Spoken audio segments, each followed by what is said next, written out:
with that, we're going to get on to our next debate. Our next debate is going to be sticks versus,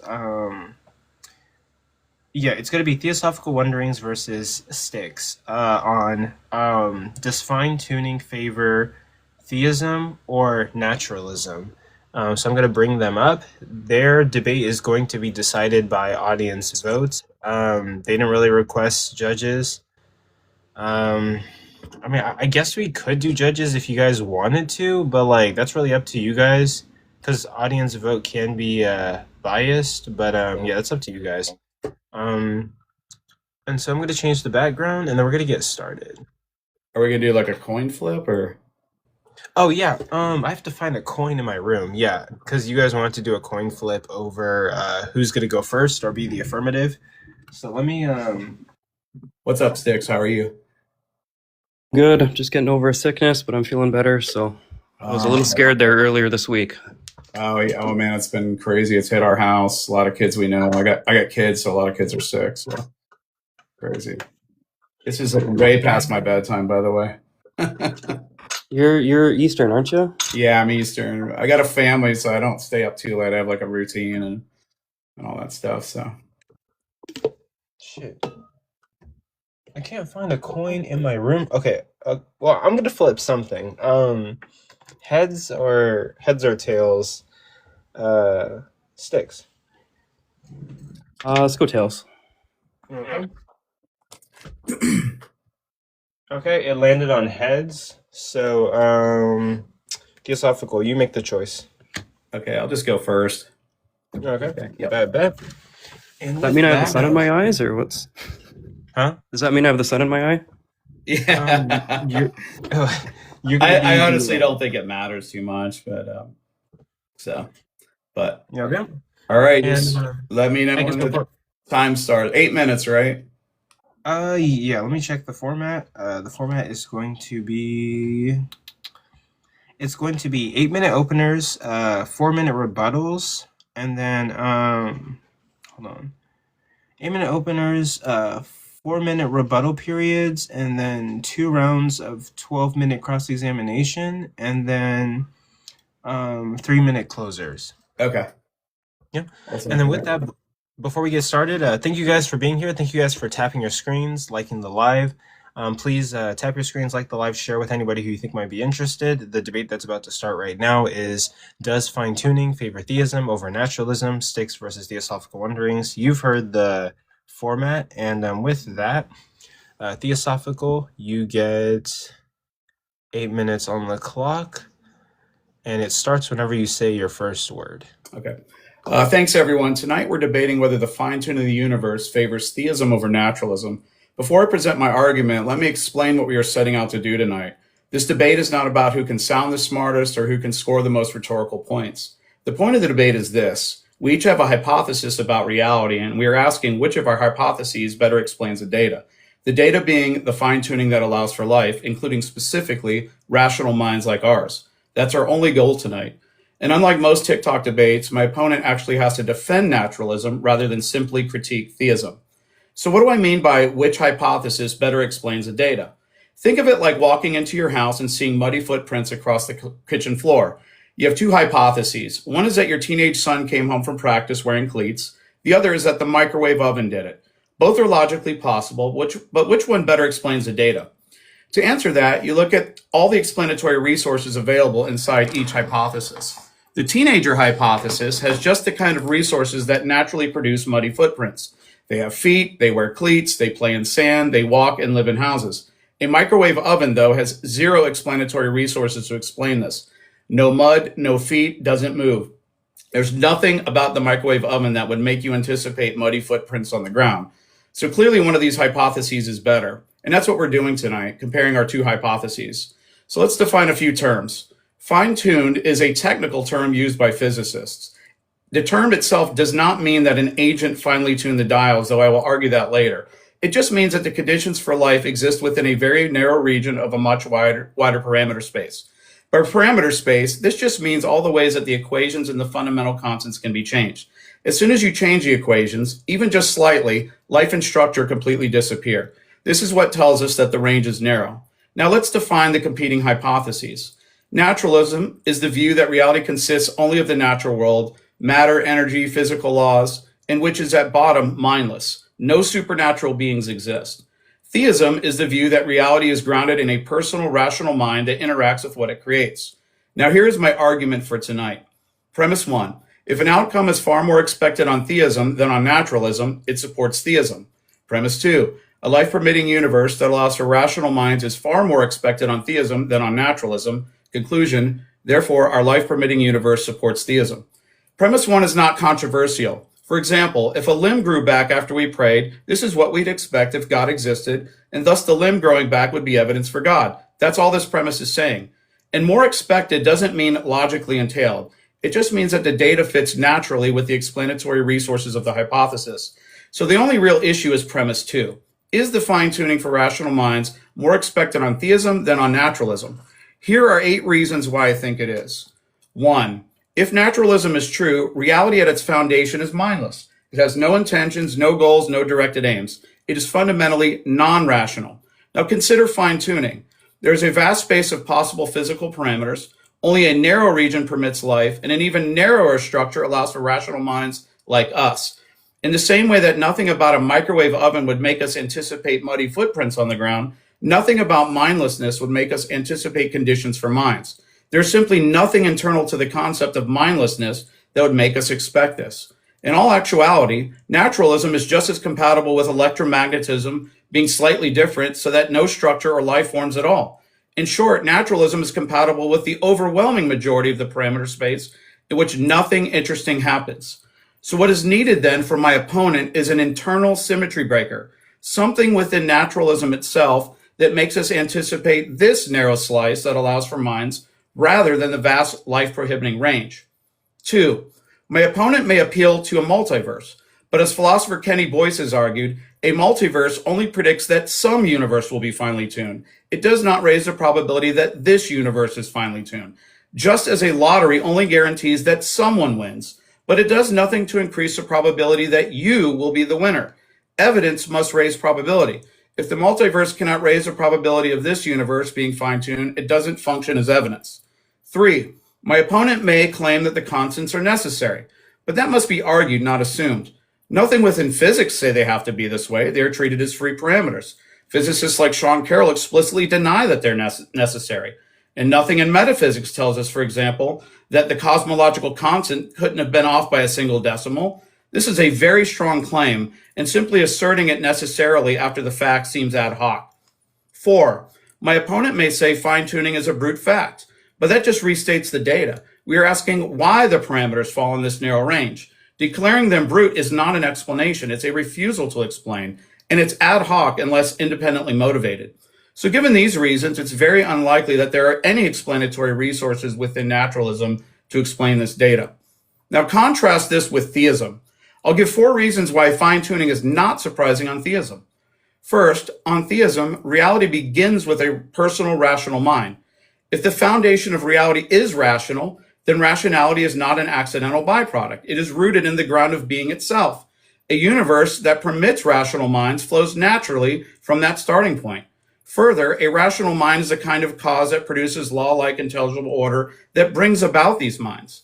Second, minds are intentional. They select and narrow possibilities towards outcomes. When I build a house, I don't leave all arrangements of lumber equally open. I constrain them towards a goal. Fine-tuning shows this same structure. You see a vast possibility space and a tightly constrained life-permitting window.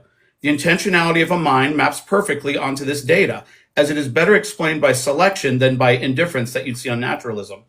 Third, minds are not necessarily indifferent to things of value.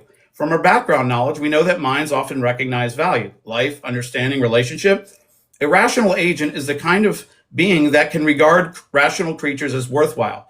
That makes a mind-permitting universe far less surprising than if reality were fundamentally indifferent, like you see on naturalism. Fourth, theism posits not a distant architect, but a mind that interacts with what it creates. Interaction presupposes partners. Rational agents capable of knowledge, communication, and relationship make that interaction possible. A universe without stable matter, chemistry, or consciousness would frustrate that aim. A fine-tuned universe that permits interactive being fits it. Now notice what I've done each time here. I've reached into my hypotheses my hypothesis and drawn out the explanatory resources already present within it, and I've shown how they make the data less surprising. My opponent must do the same thing with naturalism. If he cannot identify internal features that favor this narrow life permitting range, then naturalism does not better explain the data, and that's the standard we must apply tonight. Now, throughout this debate, keep your eye on the central question. My opponent may raise objections, he may bring up speculation, he may say all kinds of things. But in the end, ask, does his hypothesis actually make a finely tuned, mind-permitting universe something we should anticipate? Does naturalism contain an internal symmetry breaker that favors rational minds over and above the vast majority of life-prohibiting conditions? Does his hypothesis have the explanatory resources to explain this data equal to or better than what I've laid out?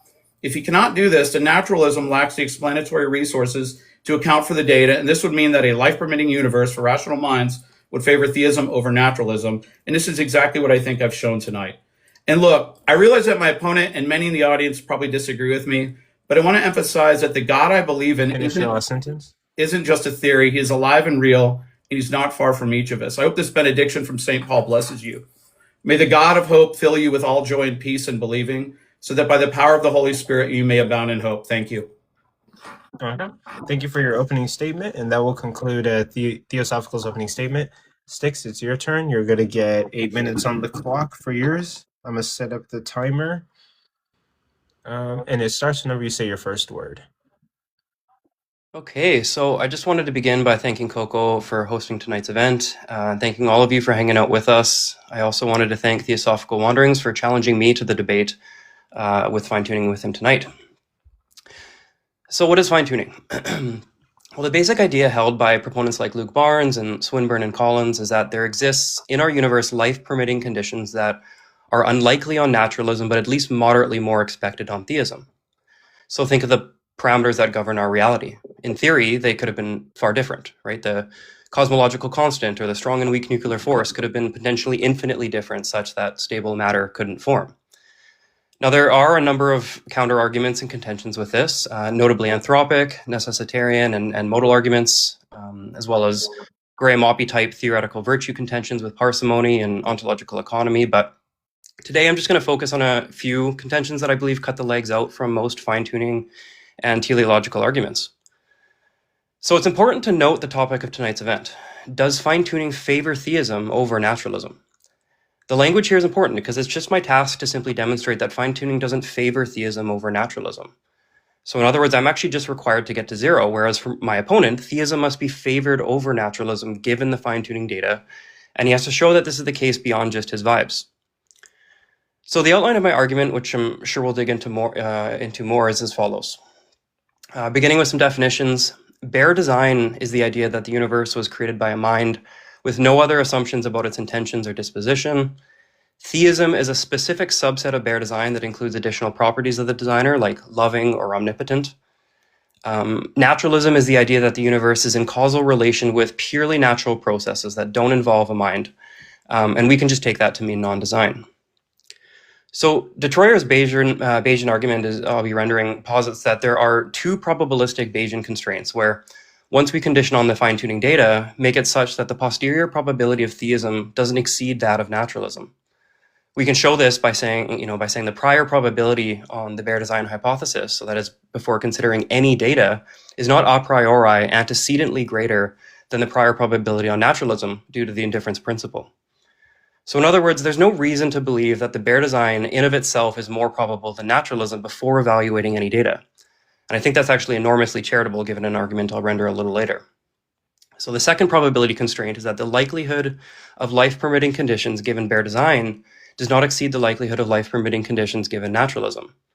So in other words, bare design doesn't predict life-permitting conditions over naturalism, given it tells us nothing about the disposition of the designer. So we can then just show through Bayesian arithmetic fairly trivially that once you condition on the data, the posterior probability of bare design does not exceed that of naturalism. Now, obviously, my opponent is not here to argue for bare design, but rather theism, right? Now, given that theism is a subset of bare design, wherein we can represent it as a conjunct of bare design plus additional intentions or dispositions of the designer, like goodness or wanting a relationship. So due to the penalty of conjunctive inequality on the prior for theism, What follows from the two constraints in Bayes' theorem and transitivity is that a more substantive design hypothesis like theism has a correspondingly lower prior, such that the posterior probability can never reach a credence of greater than 0.5, which is to say it's not more expected quantitatively. So consider this example. Suppose we observe a murder victim and the suspect's glove was left behind, and we're comparing two hypotheses, right? A female suspect did it versus a male suspect. With no background information about glove usage by sex or rate of crimes, we can assign equal priors due to the principle of indifference and equal likelihoods of seeing a glove given each hypothesis. So after the Bayesian update, male and female suspects remain equally probable. Now, suppose someone offers another hypothesis, that it wasn't just any male, it was a blonde male who always wears gloves. Even if that specific hypothesis perfectly predicts the glove evidence, it's still only a subset of the male hypothesis. And unless most males are blonde-haired glove wearers, this refinement occupies only a part of the probability space already assigned to males, which we already determined to have an equal or less than probability of a female suspect. Now, since the broader male hypothesis doesn't outperform the female hypothesis on the evidence, the more specific blonde male hypothesis can't exceed the female hypothesis either, because it inherits its probability from the male category and suffers the penalty on its priors from conjunctive inequality. So in addition, we established that seeing a glove isn't strong evidence toward a male versus a female. And so the constraints on the data entail that given our priors and given the likelihood of seeing the data under each hypothesis, without further evidence to update on, we have no way of saying it was more likely that a male blonde glove-wearing suspect did it compared to that of a female. So this is structurally identical to moving from bare design to theism, right? If the posterior probability on a male suspect is equal to or less than the female suspect, after updating on the data, it can't be more probable that a blonde glove-wearing male did the crime. So once again, folks, the task for my opponent is to provide an objection to this Bayesian inference. And if he doesn't, as mentioned before, no argument based on his vibe will in any way show us that his hypothesis is preferred. My opponent will instead be forced to argue that his hypothesis is more theoretically virtuous or less committal once we take into account divine simplicity or ontological parsimony. But ultimately, my opponent's inference to the best explanation, or IBE here, won't tell you how to weigh explanatory virtues or how to adjudicate trade-offs or how to quantify better, right? IBE is just Bayesian reasoning without the math, whereas the Bayesian apparatus tells us what hypothesis has explanatory scope and is coherent with background knowledge, and it does so through a statistical framework, which my opponent clearly is not referencing. So before closing, I'm just going to mention one more argument that I'll discuss, and it's called the electrons in love contention by Nielsen and Babu. Further motivate some of what I've already discussed, but it's just to say that because my opponent's argument is predicated on some modal notion that it's possible the universe could have been another way, it isn't, it's this way, and therefore this data points toward theism, he's baking in the idea that this particular universe with this set of psychophysical laws that permit this type of rational, intelligent life is something predicted by theism. Now, my opponent is actually committed to the notion that it's metaphysically possible for minds to exist absent a physical biological substrate, given God himself has a mind that's not attached to a physical substrate. So therefore, God could have made any universe with far different nomological laws, such that even simple electrons floating in space could have minds attached to them so that they can love and worship and experience the full set of things God would want his agents to. And because of this, the fine-tuning data we observe given this set of psychophysical laws is not probability raising toward theism because it's not a novel prediction or uniquely supported by theism. And with that, I end my time. Okay. And with that, that concludes the opening statements. So now we're going to move on to rebuttals. Each of you are going to get 4 minutes to simply rebuttal your opponent's opening statement. This isn't like a cross exchange. This is just you talking, and 4 minutes to rebuttal the opponent's opening statement. So Theosophical, I'm going to set the timer for 4 minutes, and it starts when you say your first word. Sure. Okay. I don't have anything written here. I'm just kind of free forming. So my opener was not just vibes. I gave 8 reasons. I made 4 attacks against why we shouldn't expect naturalism to predict this data, and I gave 4 positive reasons to explain why theism anticipates this or makes it less surprising. It looks like my opponent gave 2 main arguments here.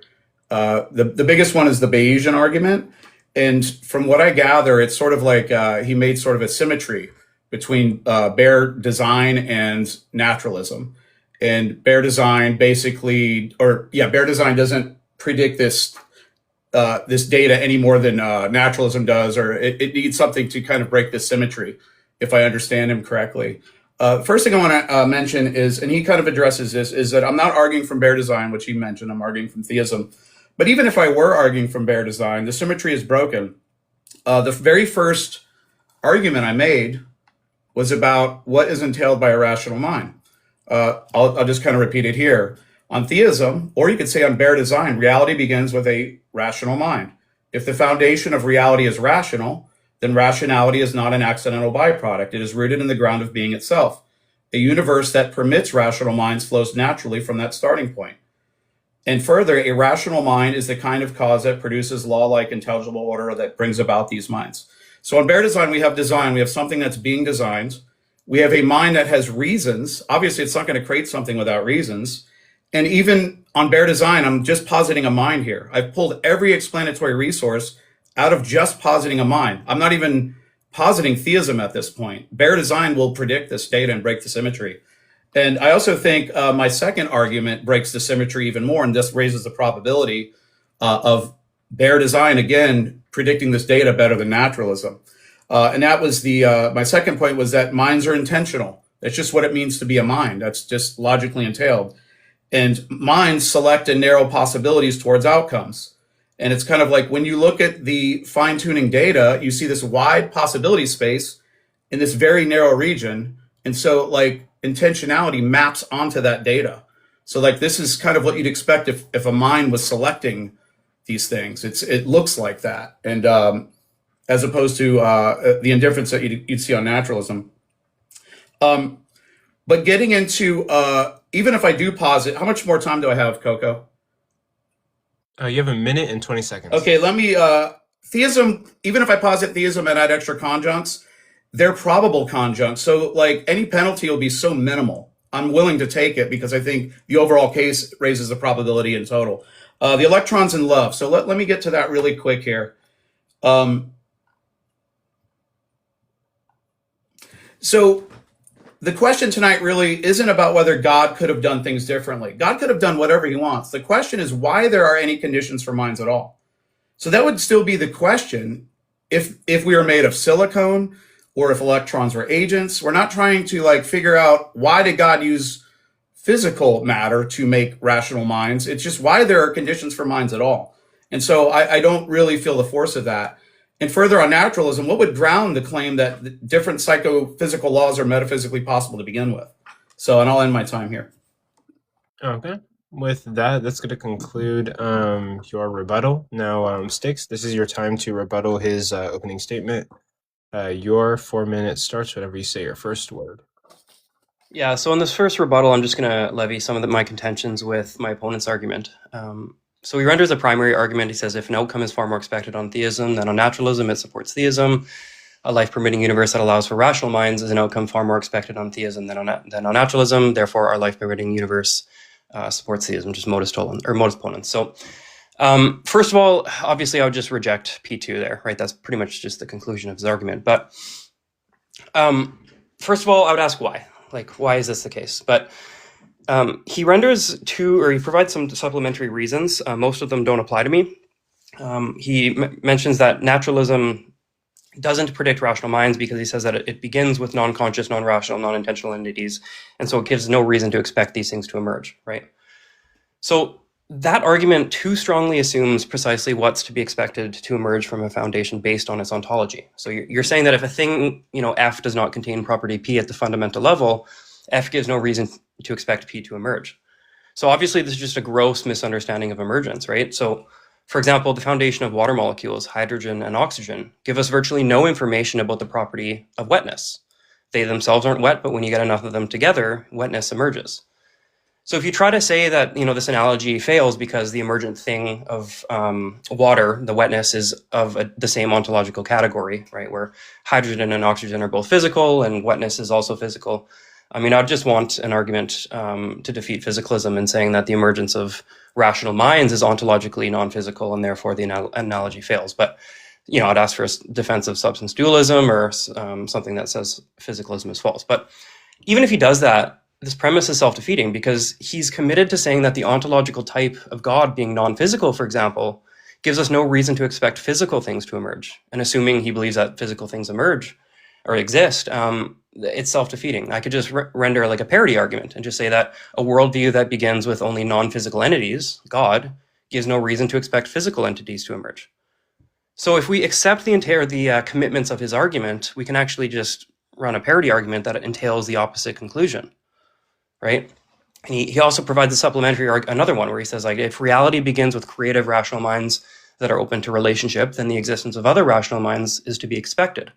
It's obviously going to fall victim to the same criticism, right? It too strongly assumes what's to be expected to emerge from a foundation based on what's true about its ontology, right? The reality is emergence is something that, or from a foundation, is something entirely distinct from that foundation itself. That'd be like saying, hydrogen and oxygen are not wet, so we would never expect wetness to emerge. That's the whole point of emergence. So I could just construct a parity argument using the same structure and commitments of his primary and just say, like, if an outcome is far more expected on naturalism than on theism, it supports naturalism. A life-permitting universe that allows for physical things is an outcome far more expected on naturalism than on theism. Therefore, our life-permitting universe supports naturalism. And in defense of that second premise, I would just say, well, if a worldview begins with only non-physical entities, God, it gives no reason to expect physical entities to emerge. That's the exact same commitment he's entailed to, right? Now, his other justification that, if reality begins with only I could just, in the parity argument, I could just say that, like, if reality begins with only natural laws and constants that give rise to natural things, then the existence of other natural things is to be expected. And assuming he and I both agree that natural things exist, if we accept the commitments of his argument, we arrive at completely opposite conclusions. So now what? This is why we use Bayesian inference. It allows us to compare commitments and examine priors and posteriors and actually adjudicate these types of problems. I think his arguments fail under their own weight, both from a soundness perspective and they fail to motivate any claim toward preferability. Finish your last sentence, or was that it? That's it. Okay. And with that, that's going to be opening statements, rebuttal period, and now we're going to move into cross-examination. There's going to be 2 rounds. Each of you are going to get 12 minutes to ask questions, establish your position, and discredit your opponent's position. So real quick, I thought we were doing 2 rounds of rebuttal. Is that not in? You guys still want to do that? I thought that as well, actually. Yeah. Okay. Yeah, I saw that in my documents, and I thought, like, I was wondering if that was a mistake, but okay. Yeah. So Theosophical Wondering. Let's give you those 4 minutes. Yeah. Sorry about that. I was thrown off a little bit, but it starts whenever you say your first word. Yeah, sure. So Sticks, the first question he asked is why is P2 true? I gave 8 reasons why, and trying to remember everything he said here, but I think one of his main points was about, like, emergence here, and he brings up water, and obviously he kind of preempted some of the things I was going to say. Wetness is an in-kind emergence. Liquid is kind of made of the same stuff that's behaving collectively under already fine-tuned laws. And rational minds, of what I'd argue, are an out-of-kind emergence. They're normative, truth-tracking, intentional. And that's like a totally different kind of thing than like a physical object in and of itself. And then he sort of anticipates, he says that, I need an argument against physicalism. I would just say that I would just appeal to the hard problem of consciousness. I don't think that mental states reduce to physical states or physical matter, and I don't think it's ever been shown. And I think we're justified in inferring that they're just not reducible. Physical isn't true, so long as there's one counter example here. And then he mentioned something about I think sort of a parity argument where God is immaterial. We wouldn't expect like physical objects. I think this is true in the sense that does theism logically entail physical objects? No, but I don't think I need to explain that because theism still explains other parts of the data here. It still explains other things that raise the probability of it, even if we don't explain this particular physical makeup. For example, it explains rational minds for the reasons I gave in my opener. it also explains with a mind, you're going to expect like laws, order, intelligibility, and that's what you see in these physical objects. So it explains the laws and structure and things like that, even if it doesn't explain the physical matter itself. And I think that's enough to kind of push it through and raise the probability, because hypothesis is good. Is it doesn't have to explain everything. If it explains quite a bit of things, then it still counts and it's still plausible. And I think that's kind of what I'm showing here. Let's see. I think he mentioned too, starting with natural things, and I guess that would anticipate natural outcomes and natural processes and things like that. I hope I'm getting him right on one of his last points there. The issue, though, with naturalism, it isn't just that there are natural processes. It's that there's nothing internal to naturalism. There needs to be a symmetry breaker for why naturalism would anticipate these conditions that allow for minds over and above all the conditions that completely prohibit them, which are far more vast than this little slice that allows for this. So it's not just that we see these natural processes, it's that there's this really peculiar thing hidden in these natural processes, and it's minds and conditions for minds and beings like us. And it's kind of like naturalism could favor all kinds of things that don't allow minds at all. And that's why I think, like I said in my opener, I think Styx needs a symmetry breaker here to defend naturalism, to show why it predicts this data in particular. And let's see if there's anything else here. I think he meant, he said something about relationships on theism rely too much on the starting ontology. And again, I'm not saying that these logically entail relational beings. I'm just saying they're not as surprising to see something like that, to see a being like us. If the world starts with a relational being or a personal being, it's just not surprising. I'm not saying it's logically entailed. It's just not surprising. And I guess I'll end there. Yeah, I'll end there. Okay. And then Styx, you're going to get a second round of rebuttal. It starts whenever you say your first word. Yeah, so I think he's kind of skirting around this issue of the entailments of his arguments and the commitments he's subject to, right? I've demonstrated that if we accept the commitments of the structure of his supplementary arguments, the things that motivate his second premise there, we can arrive at completely opposite conclusions, right? This is just a major problem that he seems to just not be addressing. Now, a bigger issue I actually have with this is that his argument seems to be question begging, right? Because the naturalistic thesis is that natural processes did not start with, but brought about life, right? And your argument in short form is that this is unexpected. But your supplementary argument is that on naturalism, it's unlikely that natural processes brought about life because it didn't start with life. That seems like question begging. What you're saying is that the thesis that entails life coming from non-life is unexpected because it's unexpected that life came from non-life, right? You're saying that naturalism, the thesis that says natural processes do not begin with life but bring rise to it, is unexpected. Why? It's also unexpected that wetness emerges from H2O, right? Just because it's unexpected, that's not a... And I don't even know how you're cashing out unexpected here. You're leaning pretty heavily on this not surprising business, right? You're saying it's not surprising on this, it's surprising on this, as if that's kind of doing most of the work in your argument. Now, I'm going to circle back a little bit to the electrons and love. He raised some contentions with that. So the theistic argument says that minds complex enough to support moral value are important because that's what a perfectly good God would want, right? And the fine-tuning argument is predicated on this necessity of this kind of supervenient relation of physical states of affairs realizing mental states of affairs that bring about intelligent life like ours. The problem is that there are more metaphysically possible worlds where the psychophysical laws are different, right? Panpsychism, for example, would be a different world, substance dualism, or even a world where there exist only Cartesian souls that have awareness and consciousness, right? So even if the physical constants produced only protons and electrons, they could have minds attached to them that are valuable. So for example, protons and electrons could feel delight when they get closer to one another. Or a proton could feel heartbroken when its favorite electron goes off with another proton. And when they're a prime number of centimeters apart, they, can communicate about their past or whatever. So all of these metaphysically possible worlds, under his view, given the commitments of the theist, need to be considered because they would all exhibit intelligence in this valuable form, but under very different physical states of affairs that need to be considered given the possible worlds that could obtain. So the plausibility of fine-tuning, it rests on this metaphysical impossibility of other psychophysical laws, right? It's only if we assume this range of psychophysical laws are necessary in order to achieve God's plan for his agents, right? So, how long do I got here? A minute.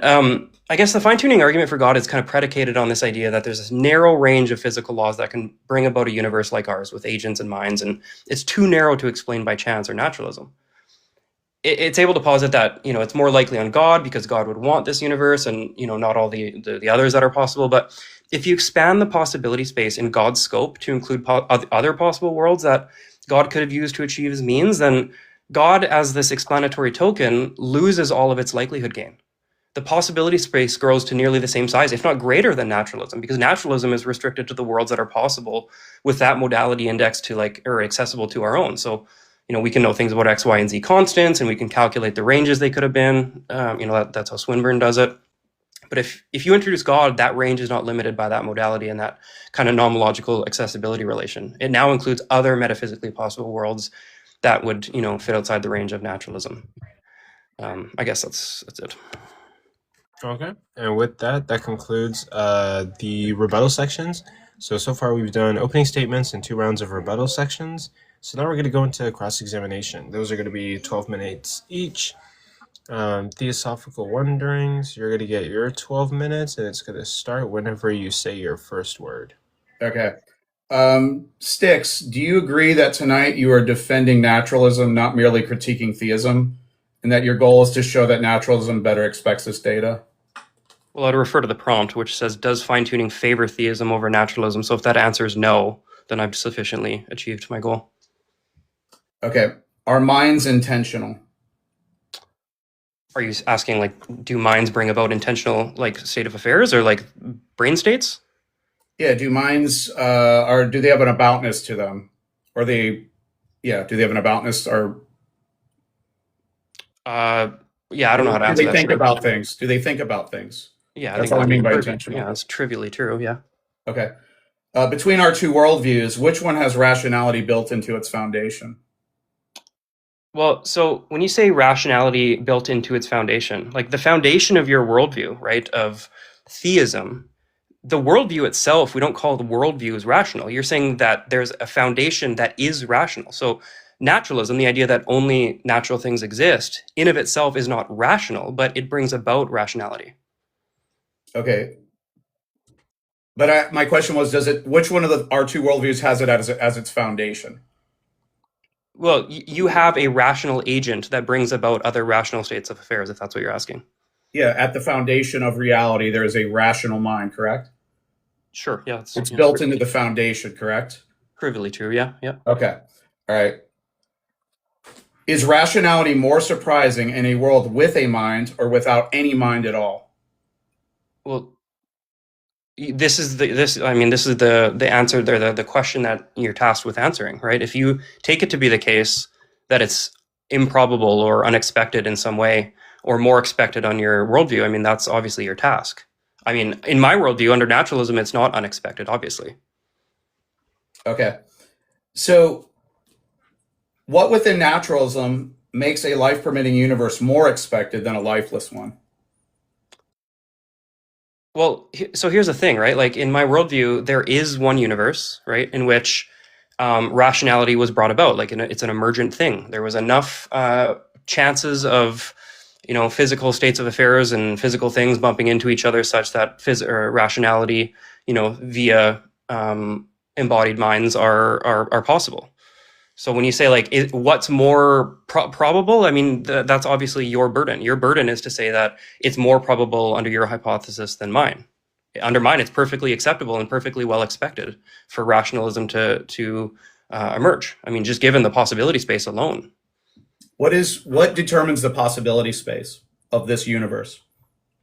Are you asking at the level of this universe coming into existence, or are you asking about the emergence of rational minds as a byproduct of biological evolution?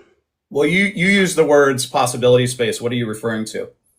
Yeah, well, that would be within the universe that's been instantiated. What I'm saying here is that given the states of affairs in this universe, given the laws that are, govern it, the probability space is massive insofar as there are quintillions of planets rotating around stars in habitable zones with the, on my view, possible emergence of living life forms. And then obviously, just as a byproduct of evolution, rationality emerges from that. Okay, and you understand that tonight we're trying to explain those laws that govern the universe, correct? Yeah. Okay. So what within naturalism would explain these laws over laws that don't prohibit, or laws that prohibit life of any kind? Why would we expect that on naturalism? Well, so here's the thing, right? Like, in my view, there's one universe, right? The Bayesian inference I made is that there's just one universe. It brought about these laws. It seems to be outside of the scope of my argument or my burden to say what about naturalism predicts this minds and emergence, right? I mean, if you want me to provide an account for how this thing emerged, that's what I would do. But you're asking me to say, what about naturalism predicts rationality? Nothing about naturalism predicts anything. Nothing about hydrogen and oxygen predict wetness, but we still see it emerge. I don't know how many times I have to kind of repeat that. Yeah, so nothing about naturalism would predict conditions for minds. I mean, you just said it doesn't predict anything. Mm-hmm. Okay, all right. And you mentioned like a second ago, you said this universe, something to the effect of this universe is what caused these laws. What was that sound? Sorry, that's the gifts. Sorry, continue. Okay. All right. Do you understand that these parameters and constants are fundamental? They're fundamental. Like they can't be reduced any further in this universe. Sorry, what? Like, yeah. Well, I mean, I don't know if we know that for sure. I mean, the laws and constants could have some sort of well, they're called fundamental constants. They're fundamental. Yeah, but there's no physical theory that explains them. There's nothing. I mean, we don't know that, but as far as our best physics, there's nothing deeper that explains them. Sure. I mean, I've already granted that these things are fundamental. It seems like you're arguing against a necessitarian view. Okay, so naturalism is a view of the world, right? It's a particular claim about reality. So what would be the symmetry breaker within that worldview, within naturalism, that would anticipate these conditions over the vast majority of conditions that would not allow for minds or life at all? Well, again, you seem to be asking the question about like what about naturalism predicts these things, and I've answered that already, right? I'm not saying that naturalism predicts anything. Yeah, so if naturalism doesn't predict anything, then theism wins. It predicts this better than naturalism. That concedes the debate. Definitely not, but we'll... Well, then how does naturalism predict this better than theism? What internal so to what naturalism... quantitative... Sorry. Yeah, I'm sorry. What internal to naturalism would anticipate these conditions over the vast majority of conditions that don't allow minds? There's nothing about naturalism that predicts anything. I don't like. Okay. You're asking me to provide a positive account for why naturalism would expect the emergence of rational minds. That's not my task. My task is to. That's the topic of the debate. The task of the debate is, does fine tuning favor theism over naturalism? That's a quantitative. That's a probabilistic or a theoretical virtuous type question. I mean, if you're asking me by which. Why would we expect minds to emerge from naturalism? What I would just say is that given this set of natural laws, minds are almost expected just given the probability space. You're asking me why is it the case? These laws are the very thing in question, Sticks. Correct, yeah. I mean... Yeah, so how does naturalism explain these laws over all the other conditions that would not allow for these things? That's the very thing in question. Wait, how does naturalism explain these laws? These laws are just going to be fundamental. I mean, it might be the case that they're necessary. It might be the case that we have one universe and that just happened to be the case. I mean, there's a difference between a chancy process, right? What would be your argument that they're necessary? Why should we expect that? I'm not saying that they are necessary. I'm saying they might be the case. Okay. Okay, if you admit, if you've conceded that naturalism doesn't explain anything, which would include this fine-tuning data, then theism wins, because I've offered 8 reasons why I would explain it. And if you have offered like 0 reason, then the debate, I would just concede my time. unless you have something else you'd want to say. And I'm not trying to be rude. I'm just trying to summarize. I mean, the grandstanding is cute, but Sorry about that. yeah, My I mean, apologies. I mean, I can get into the reasons why your view is not more preferable. That is not more expected on your view. But I mean, that's going to be obviously in my time. Right. Okay. So at least if we're leaving this cross exam, we're showing that naturalism doesn't predict anything, not even these conditions, not even this data. So as long as we keep that in mind when we go into the cross exam, if we just bracket that. Yeah. So expected, okay. Right? That's a probabilistic term, right? What's expected, or what's more expected? When you invoke something like, "Hey, this hypothesis is more expected given the fine-tuning data than this one," that's a probabilistic account. Now, you have not contended in any way with the Bayesian inference I've made. I mean, you still haven't addressed the constraint on the priors, the constraint on the conditions. This is my sure. cross-ex. I mean, you don't want to talk about them, that's fine. This is my cross-ex. Did I give 4 reasons to support theism and 4 reasons against naturalism in my opener? Did I make 8 arguments to make my case in my opener? They weren't arguments, but you provided 8 reasons, 4 of which did not apply to me. I gave 8 reasons. They were arguments. They weren't syllogisms. Does an argument need to be in syllogistic form? No, but you just said they were arguments. Yeah. Do arguments need to be in syllogistic form? No, I mean, but here's the thing, right? You said you made a claim that, like, for example, reality that begins with rationality would expect rationality to emerge. You didn't motivate that, especially under criticism. You failed to address the fact that we can construct parity arguments in which the commitments you're holding to, given those supplementaries, can be, levied against you. So did I not address the parity arguments in my first rebuttal? Nope. And second rebuttal? You didn't. What's the record stand? I mean, I can't just. Anyways, did I not address the electrons in love argument in my rebuttal? Not adequately to my account. What's your account? Well, whatever. It'll be my turn in a second here. Okay. Well, let me see if I have any more questions here. How much more time we got, Coco? 1 minute and 30 seconds. Okay. I'll just ask you again, can you name one internal feature of naturalism that positively favors rational mind permitting constants over and above the conditions that would not allow for it? So we define naturalism as the worldview in which only natural things are in causal relation with natural things. That type of worldview doesn't generate any novel expectations about anything. I don't know what about naturalism would entail that things are going to happen. Okay, I'll just take that as a no. Okay, I'll concede my time. We can go into Styx's cross-ex. Okay, and with that, that's going to conclude your half of the cross-examination. Now, Styx, you're going to get 12 minutes on the clock to do your cross-examination, establish your position, and critique his. It starts whenever you say your first word. Okay, so do you agree that the debate question is about whether fine-tuning makes theism more probable than naturalism? Yes. Okay. So you're claiming that given the data of life permitting constants, the posterior probability of theism exceeds that of naturalism? Yes. Okay. Is your argument probabilistic rather than deductive? Yeah, basically it's a deductive in form, but it's essentially probabilistic. Okay, so what statistical framework have you used to determine that your hypothesis is preferred given the prior probabilities, likelihoods, and evidences? Are you asking if I put it in a Bayesian format? Is that what you're asking? What statistical framework have you used, right? When we say something like a hypothesis is preferred over another, right?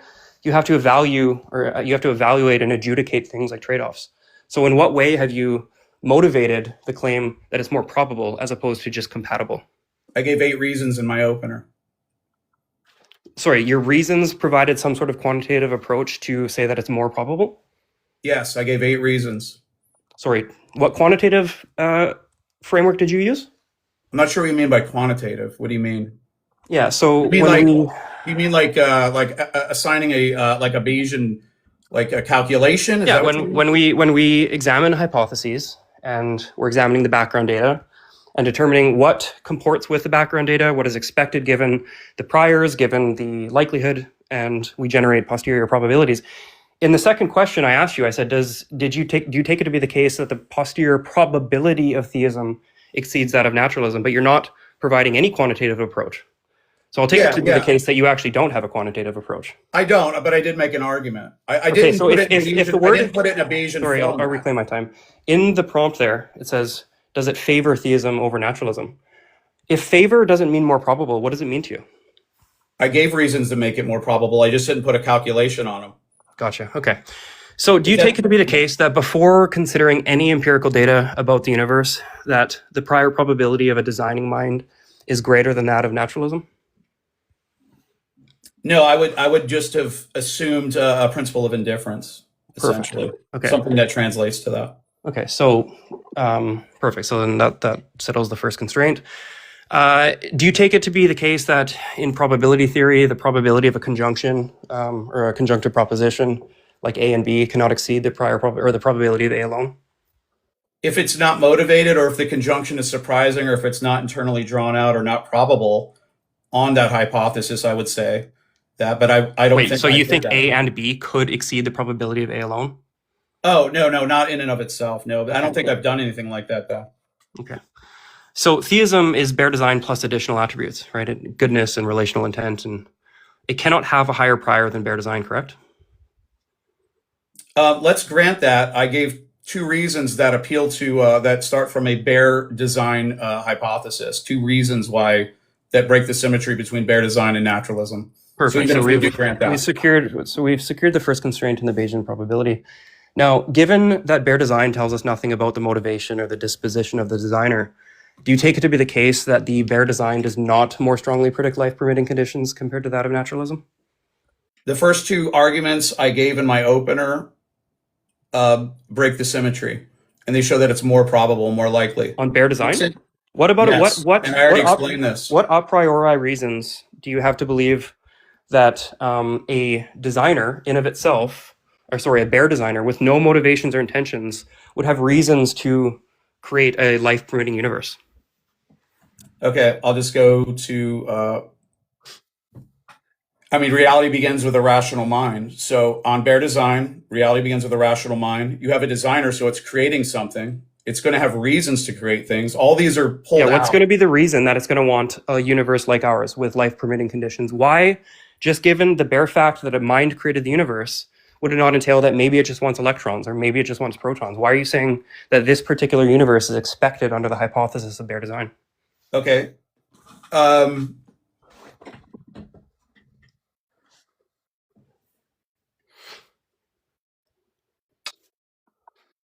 In my first argument, I made the connection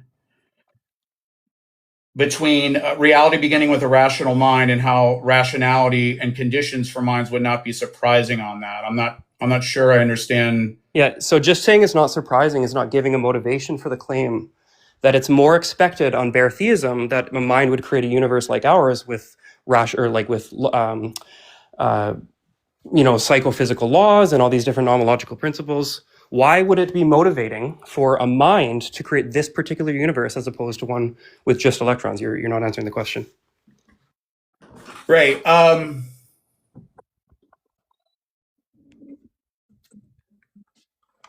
Well, I would just say that I'm not arguing from bare design alone. I'm aware. Yeah. So, and I would just say I don't understand what the penalty would be. I kind of explained that in my last. So I just take it to be the case, right? I take it to be the case that bare design offers no information about the motivations or the intentions. From bare design. I'm aware. You need to lock in. So if it's the case that bare design offers no motivations or disposition of the designer, thus that the probability space is wide, so he could create any universe he wanted. There's nothing about bare design that entails creating a universe with life-permitting conditions. Now, if we grant this, right, then the probability of life-permitting conditions given design is less than or equal to the probability of life-permitting conditions given naturalism. So do you take it to be the case that bare design has a reason to believe that the universe would be finely tuned? Again, I think this is a straw man. I'm not arguing from bare design. So it's essentially like asking me to. This is my cross-examination. I'm just going to need an answer. Then I'm just going to answer. I'm not arguing from bare design, and I gave. So your answer. You don't have an answer to the question. You have no reason to believe that bare design has no or has a motivation. Let's grant that. Let's grant that that's true. I'm not arguing from bare design. Perfect. That's a straw man of my argument. Yeah. So the entailment is that you suffer the conjunctive inequality, or sorry, the conjunctive proposition penalty, right? It's not more probable that A and B, that A and B that A and B could exceed the probability of A alone, right? So we've already granted that. So when you add commitments to a hypothesis, you narrow the set of possible worlds in which that hypothesis could be true. So mathematically, the probability of the conjunction A and B cannot exceed the probability of A alone. Denying that would just be denying like basic axioms of probability theory. So why I'm talking about bare design is that if it's the case that bare design has a equal or less than prior probability of naturalism, and you just granted that the probability of life given design is less than or equal to the probability of life given naturalism, the entailment from Bayes' theorem and transitivity is that the posterior on design plus additional considerations, aka theism, cannot exceed the posterior on naturalism, which is to say it can't reach a credence of greater than 0.5. Yeah, I would just disagree with that because I think, even my conjuncts that I add with theism are motivated. They're probable. I don't think you understand what conjunctive inequality means, right? Yeah, so, the conjunct, right? No, 1 second here. Yeah, go ahead. So conjunctive inequality is the idea that propositions that are neither theorems or tautologies are less than 1 in the probability space, where contradictions are 0, right? So propositions that have a chance of being possible are greater than 0, but less than 1. So a proposition like the moon is cheese might have a prior of like 0.15, right? But let's say we add another proposition as a conjunction and say the moon is cheese and the moon is cheddar, where the moon is cheddar has another additional 0.5 or 1.5 probability, right? The conjunction would be the multiplication of decimal possibilities or probabilities, where it's 0.15 times 0.15 equals 0.0225 or whatever. So that's what is meant when we say a specific hypothesis has a lower antecedent probability. So what you're saying is that because it's the case that the two constraints, the first on the priors and the second on the likelihoods, and the fact that theism is only a subset of bare design, it has a lower antecedent prior probability, right? This is just basic Bayesian axioms, Bayesian arithmetic, right? So you're acting as if it's trivial, right? That like this is trivial, to be honest. I just don't think you understand Bayesian arithmetic then. Bayesianism doesn't default reality to the least specific description. It requires justification for additional commitments, right? So let me give you an example. And I would say I have those. Let's say we had the murder example, right? We were examining a male versus a female hypothesis. If you add a conjunctive proposition and say it wasn't just a male, it was a blonde-haired male, that prior probability cannot exceed that of a male, right? Now, the second, but if you said something like, it was a male who was alive, that conjunctive proposition doesn't entail a penalty on the priors because it's assumed of both. It's assumed of, it's just analytically entailed by or assumed of the proposition. But in the example of fine-tuning, there's nothing about fine-tuning that makes it such that a loving designer is more probable than just a designer alone. So I just don't think, this is very difficult because I don't think you understand what conjunctive inequality means. I don't think every conjunct is equally penalized. Agreed. Okay, so what I would just say that some conjuncts. Do you take it to be the case? Let me ask you this. Sorry, I'll reclaim my time. Do you take it to be the case that all designers want to have a loving relationship with us? I would say, given our background knowledge of what do we know about minds, I would say minds are very probably interactive. That would be a posteriori. That would be in the back. That wouldn't be in the background data. What about a mind entails that it would want a loving relationship with us? You're conflating the prior probability with the likelihoods. Yeah, I guess I would just say that Are you saying that every conjunct must be logically entailed? No. Okay, then that answers the question. No. That If it's doesn't answer the strongly question. expected, When you add if my commitments to a conjunct is hypothesis, you're strongly narrowing the set of expected, possible the worlds cost in is which. tiny. I'm sorry.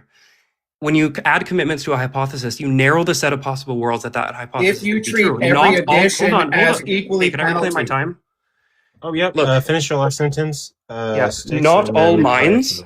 So the minds of the like of bare theism entail that it would want a loving relationship, or entail analytically that it would want a universe like ours with life permitting But conditions. you just said that not every conjunct needs to be logically entailed. Okay, well, we're gonna have to cut it there, and then that's going to conclude the first round of cross-examination. Now we're going to move on to the second one, and then the closers.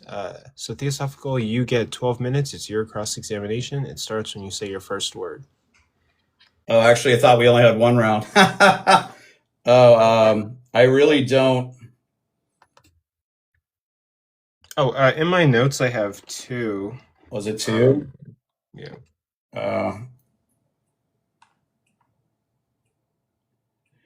Yeah, I guess I would just ask this. So, Sticks, do you think every conjunct needs to be logically entailed by a hypothesis?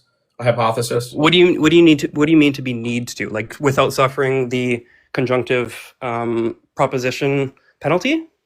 Yes. Yeah, if the conjunction is not independently motivated by the background data, then yeah, it would be a only portion of that probability space. So, for example, what do you mean by independently motivated by the background data? Do you mean logically entailed, or do you mean a posteriori could work in that situation? Well, no, I mean, let's say it this. Let me put it this way: not all minds want to have a universe like ours, right? So, if you say that like it's a loving mind, you split the probability space in half, because now you have a proposition and it's or like a conjunctive proposition and the negation of that conjunctive proposition. So you have, I mean, I could draw it out on paper for you, but it's okay. Yeah, all I'm trying to get out of you is that I don't need to show that every conjunct I add to my hypothesis is logically entailed. I don't need to show that. I could just say that it's strongly expected, or given our background knowledge. And it's true that it's okay. Let me just phrase this in a form of a question. Is it true that it's true? Is it true that some minds are not open to interaction? Yeah. Okay. Is it probably more true that most minds are open to interaction? I have no reason our to believe background that. knowledge. Like, are you talking like creator minds, like divine minds? I mean, just interaction. They want to interact with other people. They value things. How many Unabomber types do you know, given your background knowledge, compared to, huh? Yeah. So if you're trying to bake in the claim that the probability of or like the likelihood of minds creating universes like ours that want to have relationships with us is higher than, like, I don't know, half of the probability space. I mean, and you're invoking some sort of like a posteriori information about how minds typically interact. I mean, that's presupposing that the mind of God interacts in the same way ours does. I don't think I have reason to be motivated or compelled to believe that. Okay, I mean, just given our background knowledge of minds is, I mean, we have to appeal to something. Here's the thing: is that if you invoke this type of update, right, like, you'd be double counting, because if you're updating on the bare design hypothesis based on facts about the universe with respect to certain designers, like, and a conception of what designers do based on the designers we know, then that's already going to be part of the background data on the fine tuning. So we're double dipping both in the assignment of priors and the assignment of likelihoods. So a priori, I don't think we have reason to establish that the prior on bare design exceeds that of naturalism. Yeah, I'm not sure I see how we're double dipping there. But my point is that not all conjuncts penalize a hypothesis equally. Do you agree? Correct. Yeah. Like if in like the case of a murder, if you said like the conjunct of the murderer was alive, yeah, that wouldn't be penalized because it's independent. It's already motivated and supported with the background information. Okay. All right. So not every conjunct I add will be equally penalized. Correct. Correct. But you would have to motivate this idea that on the bare design hypothesis, right, when we make the jump to theism, that all minds or most minds are of the like of theism compared to that of bare design. Because from my account, would you bare say design, it's improbable for minds to be interactive? Would you say it's more improbable for minds to be interactive? Would you argue that? well, based on the principle of indifference, we know nothing about said minds. So if it's the case that we're breaking up this probability space, What do you mean, we know nothing about said mind? What does that mean? Yeah, we don't know anything about the minds of the possible creators that could exist in possible worlds. We don't know anything about minds at all? We have no information about the intentions or motivations or dispositions of creator minds. That's exactly the whole point. Okay. I mean, if it's the case, do we have any knowledge of minds at all? We have knowledge of minds that exist in the universe. Yeah, the ones that have been created by said creator mind. Are you saying that this gives us access or information, like epistemic access, to know what the mind of a creator would want? Well, we kind of know what minds are like. We know what to expect with a mind, correct? Given our background knowledge? Yeah, but then we would be double dipping if we're also including that information in the assignment of priors and likelihoods. Because if we're then saying, also, by the way, when we update on like the fine-tuning data, oh, by the way, the fine-tuning data is information that would be expected under the hypothesis that a mind created it, right? So if you're baking that into the background data to assign the prior, then you're also doing it, you're double dipping when you do the likelihoods. Yeah, I'm not sure if I'm seeing that though. I guess at this point, I just want to just establish that not every conjunct is treated equally. The penalty is not equal to every conjunct. So when you're, sorry, Theo. Okay, yeah. Can I offer a rebuttal? No, not in my. You can do that in your cross-ex here. So, let me think what else I can say. How much more time do I have, Coco? You have 6 minutes and 14 seconds. Jeez. Okay. Man, I did not prepare for a second cross. Trying to think what else you said here. So, would you agree that a conjunct that is strongly expected would be a tiny cost to the overall probability, correct? A conjunct that is strongly expected, so not logically like analytically entailed. What do you mean by strongly expected? Not logically entailed, but like more probable than not. Can you give me an example of a conjunct that the probability space would not be divided equally given the background knowledge? What'd you say? When we're dividing the probability space based on this conjunct, right? When we're examining the priors and determining whether or not the conjunctive proposition has some sort of penalty, what sort of background information based on some sort of proposition would allow us to infer that it's most of the probability space in this way? Like, what do we know in the background about gods that we could infer that, it takes up, 90% of that probability space? It doesn't have, does a conjunct have to take 90% of the probability space? No. The irony in this back and forth is that this constraint is actually irrelevant to whether or not the posterior can exceed 0.5. Did you not use conjuncts to penalize the probability of my hypothesis?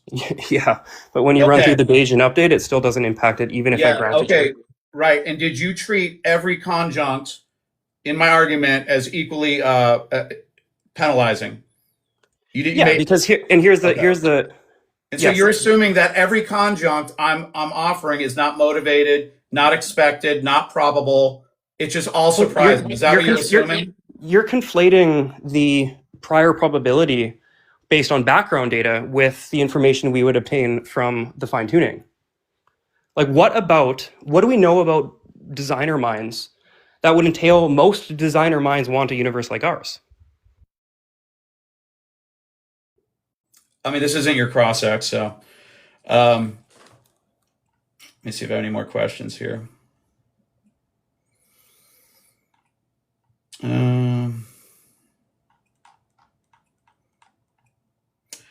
I'll just yield my time. Okay, and with that, we can move on to the next cross-examination, which is going to be Sticks. You're going to get 12 minutes. And it starts when you say your first word.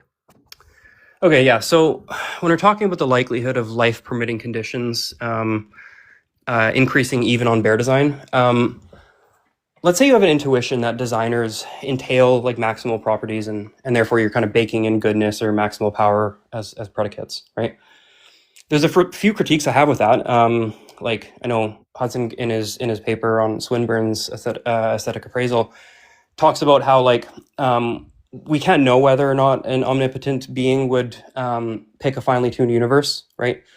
Like maybe that's a terrible idea for reasons beyond our understanding and intuition.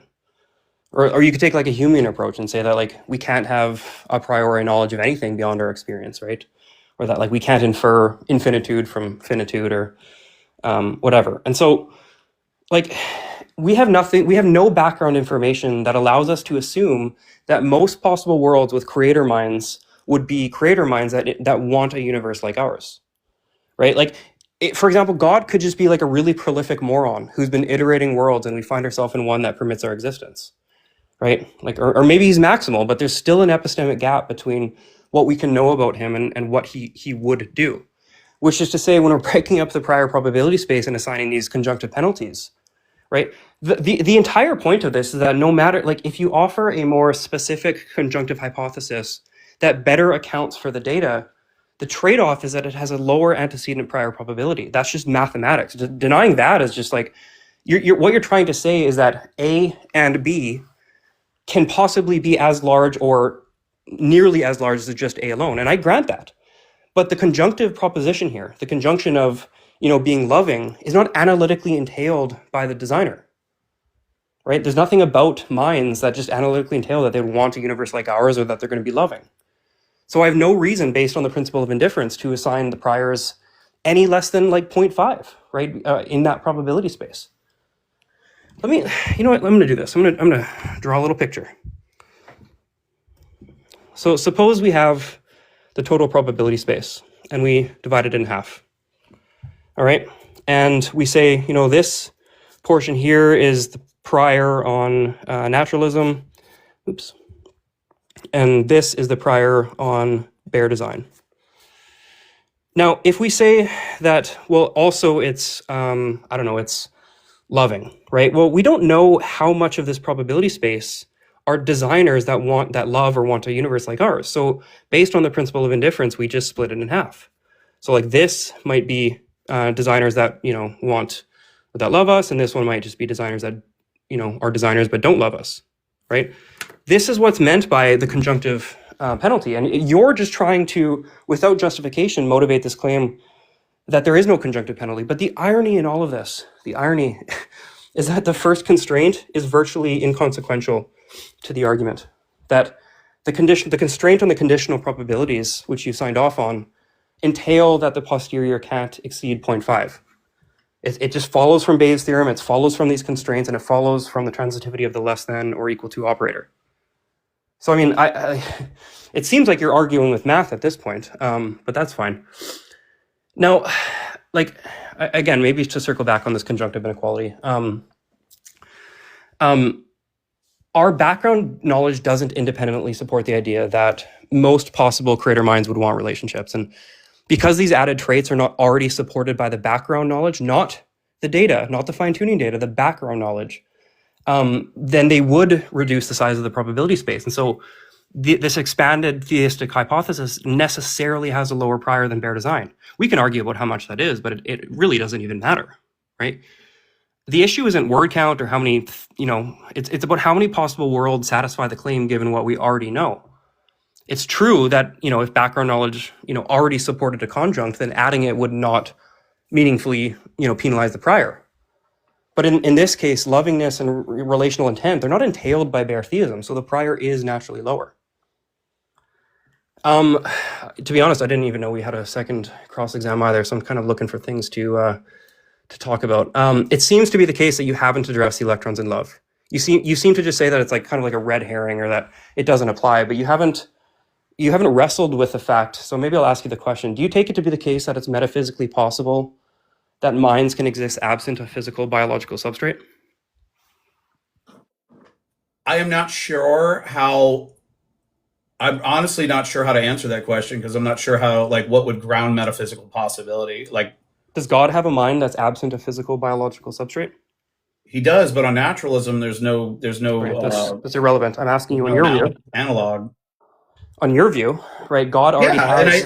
Yeah. But I already answered this. God could have made us out of silicone. The data. Sorry, this is conditions irrelevant. for Yeah, minds. hold on. Yeah. If it's the case that God can create a mind that's not attached to a physical biological substrate because he himself has this type of ontology, right? Then it is metaphysically possible in your view. It's definitely necessarily entailed, which is to say that the probability space of the worlds that God could instantiate, or the worlds that could obtain given this commitment, entails that what we see in our universe is not expected or predicted by theism, because he could have made any universe with just electrons, right? So the probability space grows to nearly the size, if not greater, than the probability space on naturalism. Yeah, I still think that's a red herring because, like, I already addressed this. It's like God could have, if God made us out of silicone, if he made us out of like anything, the data is conditions for minds, whether it be silicone, whether it be electrons, whether it be anything. It's like that's the data we're trying to explain. Yeah, but the fine-tuning argument, your fine-tuning argument is predicated on this idea that there's this really narrow range of physical laws that can bring about a universe like ours with agents and minds and stuff, right? So if you inflate your modal space, if you're inflating it to the size of, say, naturalism in of itself, then this universe is not more well predicted by theism anymore. You understand that if you expand the possibility space to in God's scope to include other possible worlds that God could have used to achieve his means, then God as this explanatory token loses all of its likelihood gain, right? The possibility space grows to the same size, if not greater, than naturalism, just given that there's like these kind of like metaphysical possible worlds that likely aren't obtainable on naturalism. Like, in my view, souls, for example, can't exist, right? The way if we're describing souls as like a supernatural thing, they can't exist. But on your view, they can. So that's an additional possible world, and all the variations of that that are available to your modal space. So I don't understand how you're not seeing the entailments of the electrons and love contention and what it means for the likelihood constraints. The way this sounds to me, it's sort of like if we found ruins on Mars and we're wondering why the aliens use titanium instead of like silicone. And then we're saying like that somehow like will undercut whether aliens are the better explanation of the data.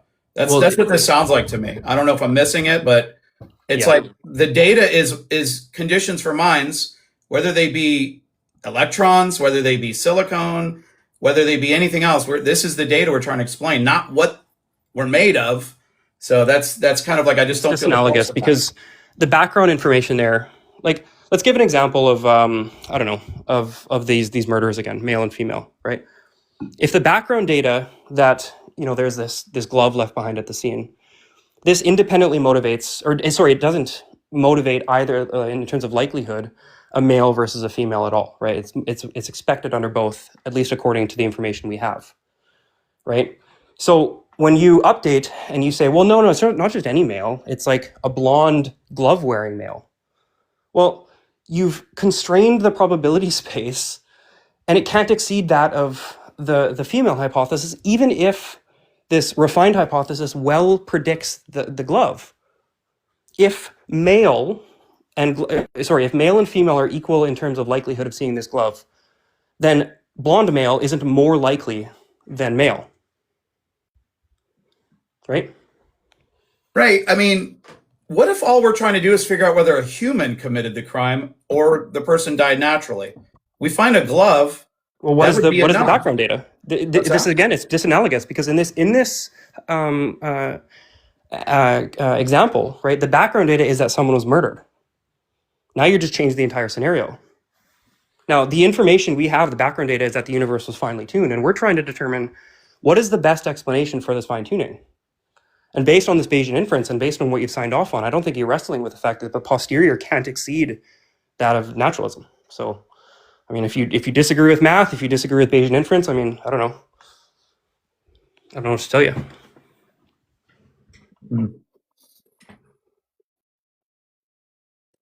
And look, you're like, if you're trying to say that the glove fits the suspect, right? Like, if you're treating the glove like DNA evidence that uniquely identifies the suspect, well, that's what's precisely in dispute, right? In that analogy, like, we're stipulating that glove wearing is equally expected under both male and female suspects, so the glove doesn't break that symmetry.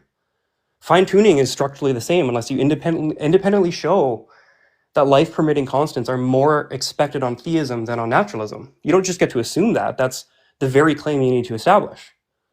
So if the glove, equally fits multiple suspects and it doesn't favor one. Well, I would just say the glove doesn't fit naturalism. That's not even, and well, that's the burden that you fail to show.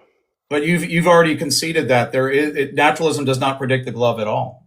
What I've shown through Bayesian arithmetic is that fine-tuning does not provide a more probabilistic account over naturalism.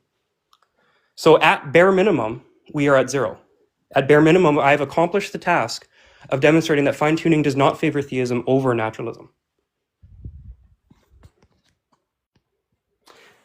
If you were to say, does hydrogen and oxygen predict wetness, and then the emergence of wetness is actually I don't know, better explained by the god of wet, would that be a valid Bayesian inference we could make? What's the difference there? Can you repeat the scenario again? Can you repeat that? Yeah, you're saying that the ontology of the foundation of the system itself offers some explanatory power in terms of what we can expect to emerge from it, right? Hydrogen and oxygen offer no information about wetness, but it still emerges. Would you say that based on this type of argumentation, these commitments, that it was unexpected, or sorry, that hydrogen and oxygen can't account for it, or that the wet god is a better account? No, I don't think I would say that in that case.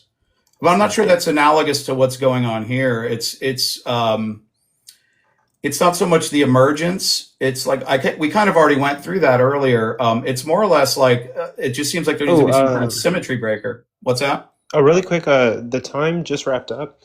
Okay. So we can move to closers, but finish your sentence, Theo. It was my side. I mean, it's all good. I'm good. If Sticks wanted to add another point to that, or we're all good. We can go to Okay. And with that, Theo, you're gonna get 3 minutes for your closing statement, and it starts whenever you say your first word. Okay. I guess I'll just leave it to the audience or the judges to determine who made the stronger case. I would just go back to my opener. I gave 8 reasons why naturalism or theism predicts this data or expects it and makes it less surprising than naturalism. In my cross-ex with Sticks, he admitted that naturalism doesn't predict this at all. He conceded that. I've addressed the electrons in love. I've addressed whether theism anticipates a physical structure. I've addressed many of these things already. And so at the end of the day, I think even if we go with this bare theism symmetry breaker, I think I've broken the symmetry with these at least 4 reasons. I think the first 2 reasons especially kind of break that, because those are almost like assuming bare theism. And so I'll just leave it to the audience and the judges to figure out whether I've made my case or whether Sticks has actually come against the case I've made and brought it to 0, as he said. And but Sticks, man, I appreciate the engagement, and yeah, for sure. And I'm gonna listen to this when it's done, and I try to learn from everything I do and try to get better at what I'm doing. So, but I appreciate the time, and thanks to the audience, and thank you, Coco, as well. So. Okay, and with that concludes your closing statement. And yeah, I'll be posting this on YouTube and multiple channels. Sticks, you can start your 3-minute closing statement whenever you say your first word. All right, man. Yeah, I just wanted to thank you as well. This is my first formal debate. I kind of just do the little TikTok debates here and there, but it's been fun, and it's been really fun to debate this particular topic. Just to recap, I think how this went down. I think my opponent argued that fine-tuning favors theism because a rational foundation better predicts rational minds than a non-rational foundation.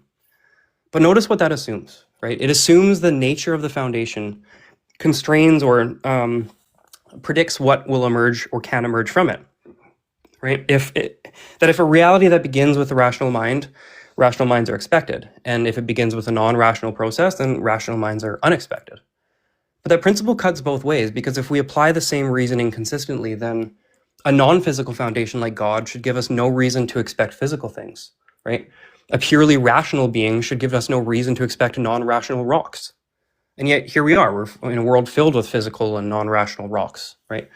There's an inconsistency, a symmetry breaker that I think your argument falls apart on. So the composition of the foundation clearly does not determine the composition of what emerges from it. That it just undermines a crucial premise in his case. Now, not to mention, of the 8 arguments he provided, I think 6 of them didn't apply to me. I think like talking about multiverse theories, necessitarianism, parsimony with brute facts and stuff like that. So those 2 arguments that the ontology of the foundation generates novel expectations about what's going to be emerging is what his entire argument is filled on or predicated upon. And I think I've successfully dismantled that. Now, even setting that aside, I think the core issue tonight was not whether theism is compatible with fine-tuning. Of course it is, right? The question was whether fine-tuning favors theism over naturalism. And once we apply the Bayesian reasoning carefully, 2 constraints emerge, right? First, that there's no a priori reason to assign bare design a higher prior probability than naturalism. And second, bare design in of itself makes no novel predictions about this kind of life-permitting universe should obtain rather than any other possible world. And once we recognize that theism is a more specific conjunctive version of bare design about goodness and relational intent and stuff, its prior probability necessarily lowers unless it's independently supported. So from these simple probabilistic facts, it follows that the conditioning on fine-tuning data does not raise the posterior of theism above naturalism. So at best, it leaves us tied. At worst, it favors naturalism. So even if we grant that fine-tuning is consistent with theism, consistency is not preference. And that was the debate question. Does fine-tuning favor theism over naturalism? And given the priors, given the likelihood constraints, given the modal space considerations, and the vast range of metaphysically possible worlds under theism, the answer is no. Fine-tuning does not move the needle in favor of theism. At most, it gets us to 0. So thanks again, guys.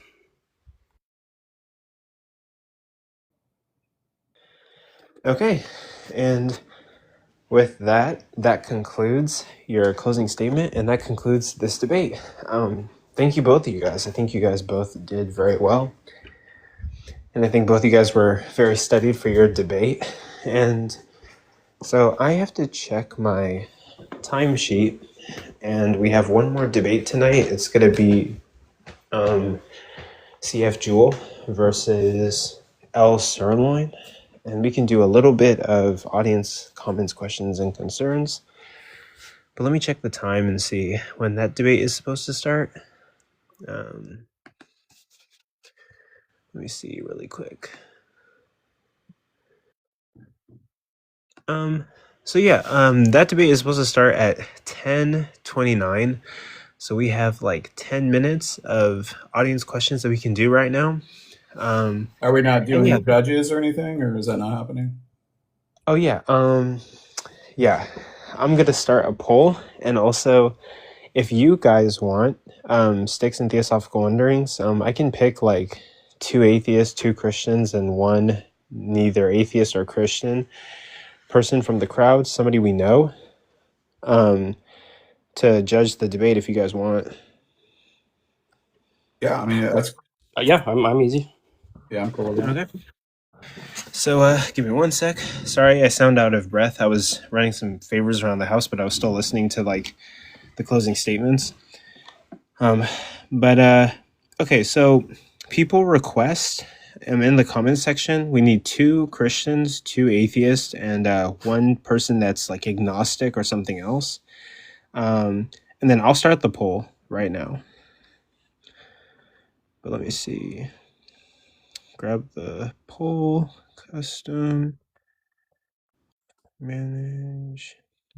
I think like the previous debate, or like I'm not going to count on the poll because that all depends on who's in the comments. So even if we're Christians, so I think you're not going to avoid bias on that. I just want to hear feedback mostly. So yeah, from judges maybe, but. Theosophical, and yeah, that's the problem that I've had in like prior debates, right? Like I would do like a poll, and then like the audience is like filled with atheists, and then basically like a bunch of atheists were winning consistently for like a while, right? And then there was like this one debate with Jeff for Truth. He's an atheist and he went against somebody. And like, even though there was like a mostly atheist crowd, Jeff for Truth lost to the audience poll. And he kind of broke like, I think a 20 debate run of atheist winning the audience poll all the time. But yeah, the poll is up right now. It's the blue clipboard on the left side of your screen. And then let me see those comments. 2 Christians, 2 atheists, and 1 agnostic, or somebody who's neither Christian or atheist. Who wants to come up? Feel free to request. Who wants to be a judge? We can get that out of the way, then do comments. Okay, I see 1 person. Constantine's going to be the Christian judge. We need 1 more Christian judge. Yeah, comment below. Let me see it. I can let you up. Ish, Paul? Who is that? Sorry, give me a sec, guys. We're trying to get our judges. But yeah, we need 2 atheists and 1 Christian judge. Comment below. Let me know if you want to be a judge. Like, comment like, hey, I want to be a judge.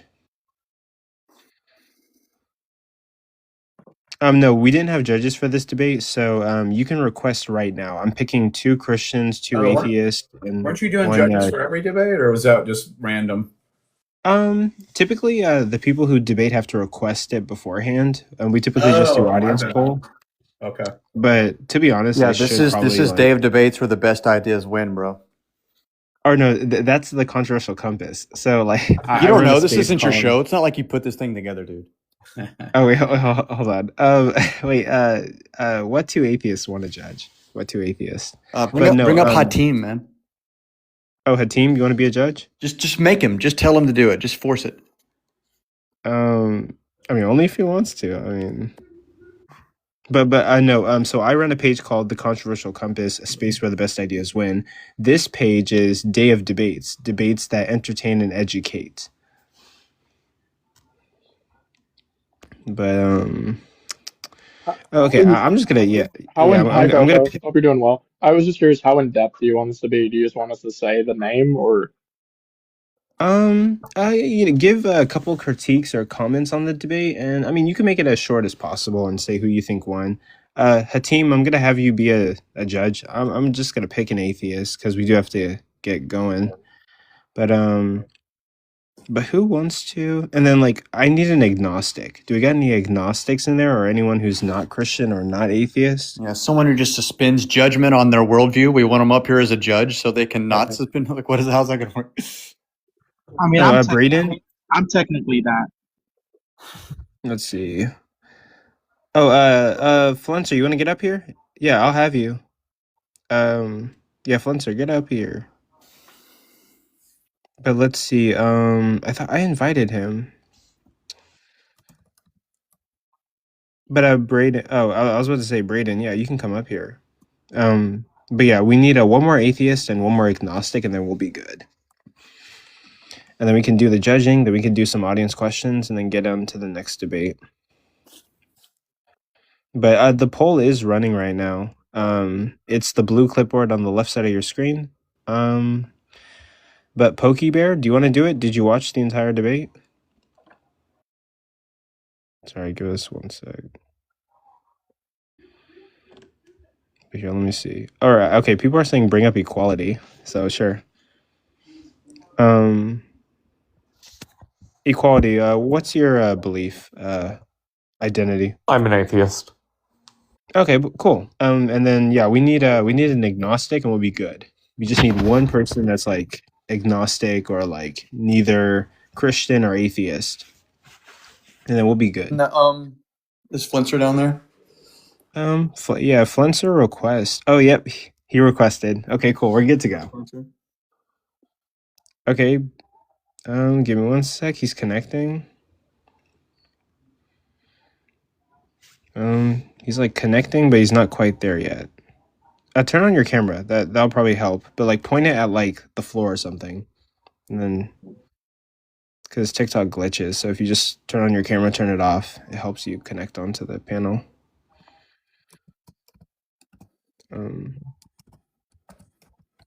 It's like struggling. But I mean, we can get started on the judging while we're waiting for Flunser. So who wants to go first? Constantine, Shark, Hatim, Equality, and then Flunser. Who wants to go? I don't care. Sorry. Can I give my spot to question mark? Yeah, you can swap out with question mark.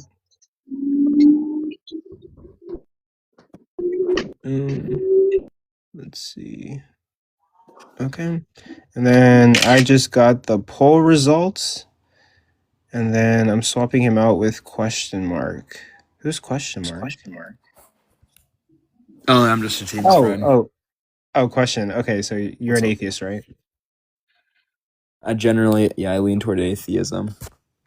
Oh, are you agnostic leaning towards atheism?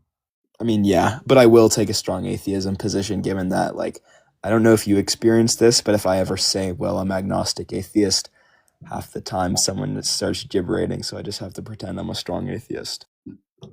Okay. And then Flenser, I'll invite you back up. Sorry, connection issues. I invited him back up, and then we're good to go. But yeah, if you guys want to start, anyone can go first. Yeah, give your judgment. We have 3 atheists, or what do we have here? We have 2 Christians, so Constantine and Shark, and then we have is Shark? I guess is that the one with the one under me? Yes, Shark is Christian. Okay, got it. Okay. And then Equality is atheist, and Question is atheist. And then Spencer's agnostic leaning towards atheism. Okay. And we're just looking for Flenser. Or do we have any agnostics? How many agnostics are in here, if not Flenser? I sent him an invite. Just tell Hatim to come back. Hatim is atheist. Or Hatim's goated. But oh wait, Plato's Cave. Do me a favor. Did you watch the debate? You could really help me out right now. Constantine, should I upload the whole clip between me and Hagel? Yeah, if you want to. I think it was a great exchange. All right, I'll probably will. I just kind of go all the way back through my VOD list and then find that. Yeah, that was a really cool day. Oh yeah, okay. I invited Plato. Let's see, which is basically Joey Rivera. He's agnostic. Joey Rivera is the agnostic that I would want to be. Like he's the blueprint for like what I'm trying to be. But yeah, Joey, I sent you an invite. Let's see if he like accepts it. But I guess who wants to go first? Oh, well, actually, really quick. Joey, did you watch this debate on the screen all the way? Oh, sorry, just got my mic in. What's up? Did you watch this debate on the screen, the entire thing? Most of it, yeah. Oh, okay, and then you can make a judgment. Yeah. Okay. So who wants to go first? What is most? Like I was listening, so I mean that's all I can say. What Sticks is really. asking is he wants some sort of Bayesian structure to quantify your most. On God. Swear. I'll let the Holy Spirit guide. I guess I just must not be in the know. Is like host? Are you an alt account of like anyone that's super popular? Because I don't want to be like putting out anything too obvious here. We have an astounding amount of high tiers on the panel, and I don't know like if you know all of them. Oh, so this is the Day of Debates account, and it's run by 3 individuals. But me, I'm the controversial compass, and my account is like the green box on the panel. Hey, Coco, Monkey Boy's asking if he can post this debate on his channel as well. Oh yeah, feel free to. Yeah, anyone can post this debate on their channel. I don't mind. Get it out there. But if you also can, please tag like Day of Debates on YouTube. If you do post it. But yeah, feel free to post it or do whatever. But I guess Constantine, you wanna go first, and then we'll go down to Shark and then everybody else. Yeah, look, so I think both of you brought a distinct strength to the exchange, right? And that definitely showed. Sticks, your preparation was evident from the outset. So, I mean, your command of sources and the structural clarity gave way to a robust argumentation, right? So, and the way you wove the contention of Theo's rebuttals, it just showed an overall preparedness, and there was a lot to be gained from it. Sticks, I'm through with you now, Theo. At the beginning of the cross exam, he did say that there was no natural explanations. There was no explanatory process. Somehow that got waved away, and you let him up, and that's regretful, because unfortunately, I'm afraid it did cost you in the long run. And once Sticks got his teeth in, it seemed like he was unwilling to let go. With that concession, and I don't even know if we can call it a concession at this point, when he said there was no natural, it doesn't predict anything, we laid that on the table, and then you just slid it off the table. He was able to regain his footing, and then he started sprinting away. I'm not sure if that's a valid. Look, when we make these arguments, if there's any type of mere concession, like a pit bull, you just have to dig into it, and it has to be highlighted to the audience. And I just don't think it was. And so for that reason, I think there was an adequate recovery, and then just a sprint away. I still think that your arguments were great. I think that you represented the faith well. I'm proud to call you a brother in Christ. However, due to the preparation of Sticks's presentations and the sophistication on the presentation, I am going to vote, unfortunately, for Sticks, and I have to be fair in that prognosis. Okay. That's fine. Can I respond to some of that real quick? Make it quick. It'll be quick. Hey, that's fair, man. That's fair. The only thing I would say, Constantine, is like a concession is a concession. Like I highlighted it. I asked him several times, and it's like, I think what you're talking about is like rhetorically, performatively, which I don't care about that. Like in my mind, he conceded, and that's it. And I just don't know why you let him up, Theo. I don't know why. What else was I supposed to do to him? He said it. I asked him several times. Anyways, can I respond to that too? It seems unfair that. Yeah, me. I'm going to make it one sentence. Yeah, look, conceding that naturalism doesn't predict a particular thing that emerges from it is not a concession that theism is more favorable over naturalism. That's not the debate. The debate is whether or not theism is more preferred given the fine-tuning data. If it doesn't predict, it's not preferred. Right, but his doesn't either. That's my if it doesn't predict, you guys are just taking all my feedback, man. Dang. Yeah. I really don't know what to say now. They just did like that. Everything that I was going to say. If it doesn't predict, it's not preferred. Somehow that was swept off the table, and Sticks was allowed to sprint down the field with the ball. Would it just not? It's not swept. It's recorded even forever. Though it could just be the case. Are we just talking now? Are we just talking now? Are we just talking now? We do have to get to the judges, to respect people's time. Yeah, go ahead. Okay. But go ahead, sir. So, I think, first of all, I'm going to glaze a little bit. I think Sticks is one of the most sincere and formidable individuals on this app. Theo, I second what Constantine said. Even if you just focus rhetorically, you let him go, and I think linguistically you started speaking his language in the second cross exam, and I think that Sticks could just, and I think he is saying this now, is that he can just say that they both have zero predictability scale. So does fine-tuning favor theism over naturalism? No, they equally predict nothing, right? So he would still win on that. So unfortunately, I think Sticks won. Okay. 2 for Sticks. Plato, you want to go? Yeah, I guess it'll be quick because Sticks and Shark basically said the main thing that I focused on, which was the predictability of naturalism or its predictive power. So if I had to just add to it, I would say something that I think Constantine said. It sort of felt one-sided at a certain point where it felt like Sticks was just explaining things. Theo was quiet, which is, there's nothing wrong with that, but the sense that I didn't see him fight back much in the questioning. He didn't give much feedback, and then I just kept hearing Sticks talking over and over. From a performative standpoint, I think it shows dominance in the debate. So for those 2 reasons, the main reason I give it to Sticks. Okay. Equality, what you got for us? Yeah, same thing. I will be brief. I think that, like the others on the panel, I agree with much of what, is it Constantine?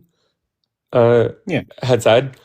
And I would give it to Styx. Theo seemed to. I would actually agree with what Constantine said about his first cross-examination. His greatest strength wasn't at the very beginning when he almost tried to just get Styx to just accept his P2, and Styx more than once kind of said, "But under my worldview, I wouldn't have to accept that." But I would agree that as he went into that first cross-examination and he was focusing on what is not possible without a mind, I think he would have done better to continue down that line of thinking. But the couple of main reasons that I would give it to Styx is there were definitely a couple of points later that Theo seemed to misunderstand, almost like the opening line of does fine-tuning favor theism? So, it's not just possible, it favors it. And I would agree too with what I think Plato just said, that at some point closer to the end, it almost stopped being a debate and just kind of became like the class of Styx, and we were all just kind of learning. That's it. Okay. So you're voting Styx, right? Correct.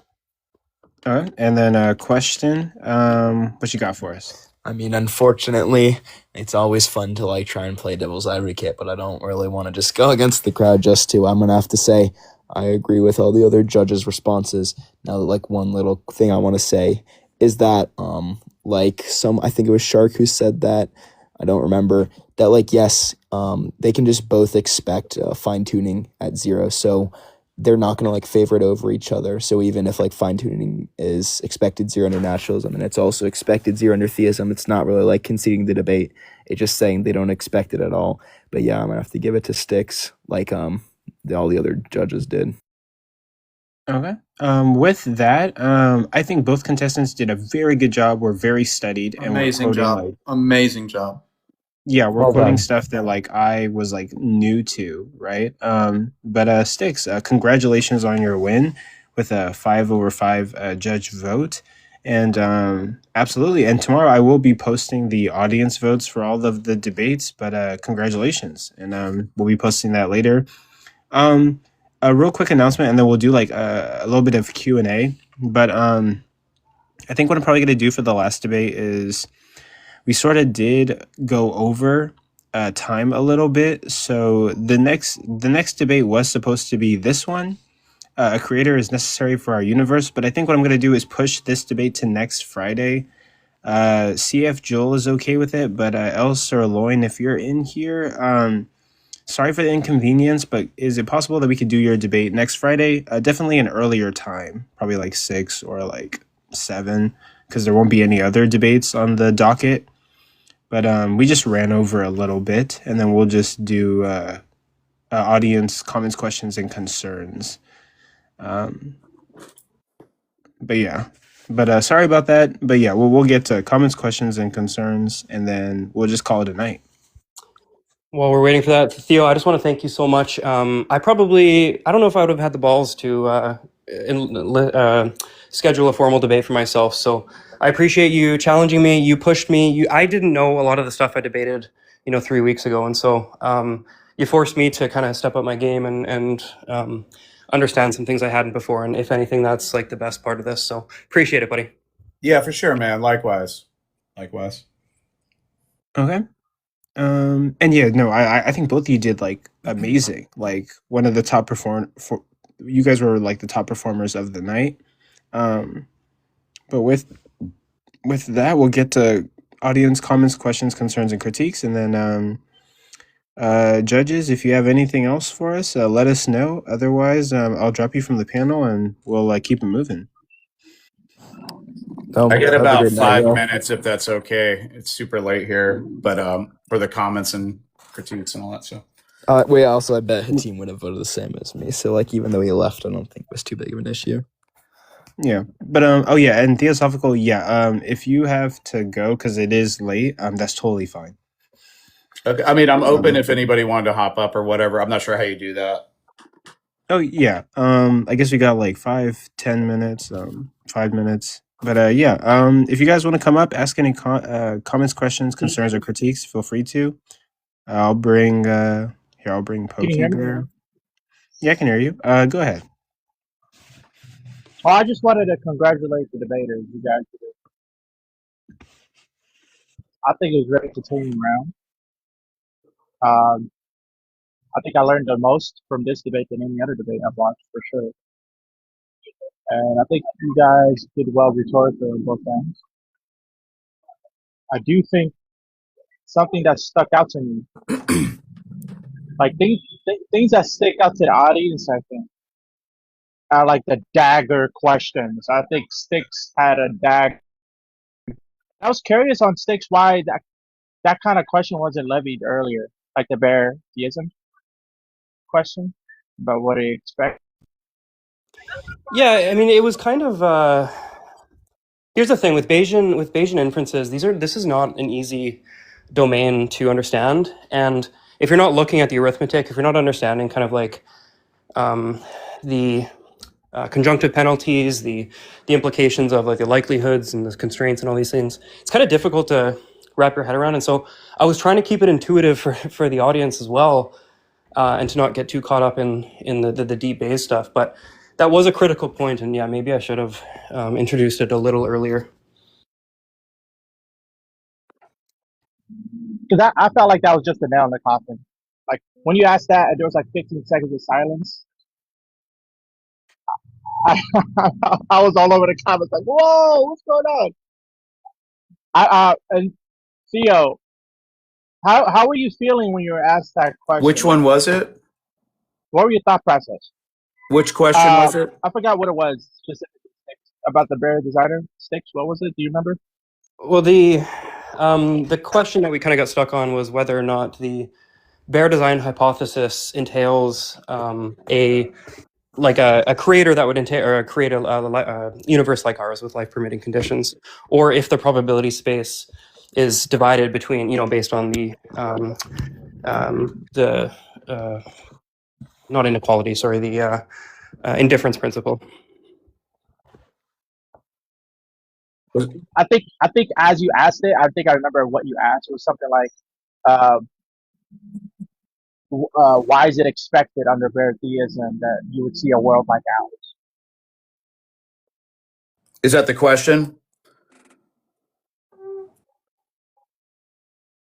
Okay. I was trying to I think I was just trying to parse out what he was getting at and trying to parse out like everything I said, because usually a lot of times that's sort of what ends up happening is everything is construed as like bare theism versus naturalism. And I'm kind of like, I'm not settled on that. And like I try to prepare for that sort of thing, and I'm still not settled on it. It's definitely something I'm thinking about, but I'm like, it seems more of a technical point. And I don't know. Those things don't really, I don't know. I'm definitely going to review that and just think more about it, but I don't know. I think some material too, Theo. Detroyer is I believe the person who at least formulated this in this space, and his formulation is, once you study that a little bit, you can kind of understand where I'm coming from. Right on. I think maybe you misjudged your question, Theo, where you thought it was like a nail in the coffin concession when you asked, does it predict it? And you said no. The point is that just because he doesn't predict it, it doesn't mean that for your case that it would be better preferred, right? You could be both dispreferred on both ends. So maybe that like miscalculation, because maybe that if you didn't miscalculate that like that question was going to be a nail, maybe you would have strategized differently about what you were going to say later on. Because I think maybe that might have been like your number one mistake in the debate, like the overconfidence from that question. Base. One question. Okay. Go ahead, Forrest. You're next. Sticks, was this revenge for the Olympics? Can you drop this guy, please? Forrest is always making that would jokes. Be very inappropriate, and I'm going to tell you why right now. Okay. He's talking about America winning in the Olympics, and I guess Sticks from Canada. Yeah. About the hockey. Honestly, I wish Canada won with how MAGA they are. America was crazy. But Sean, you got anything for us?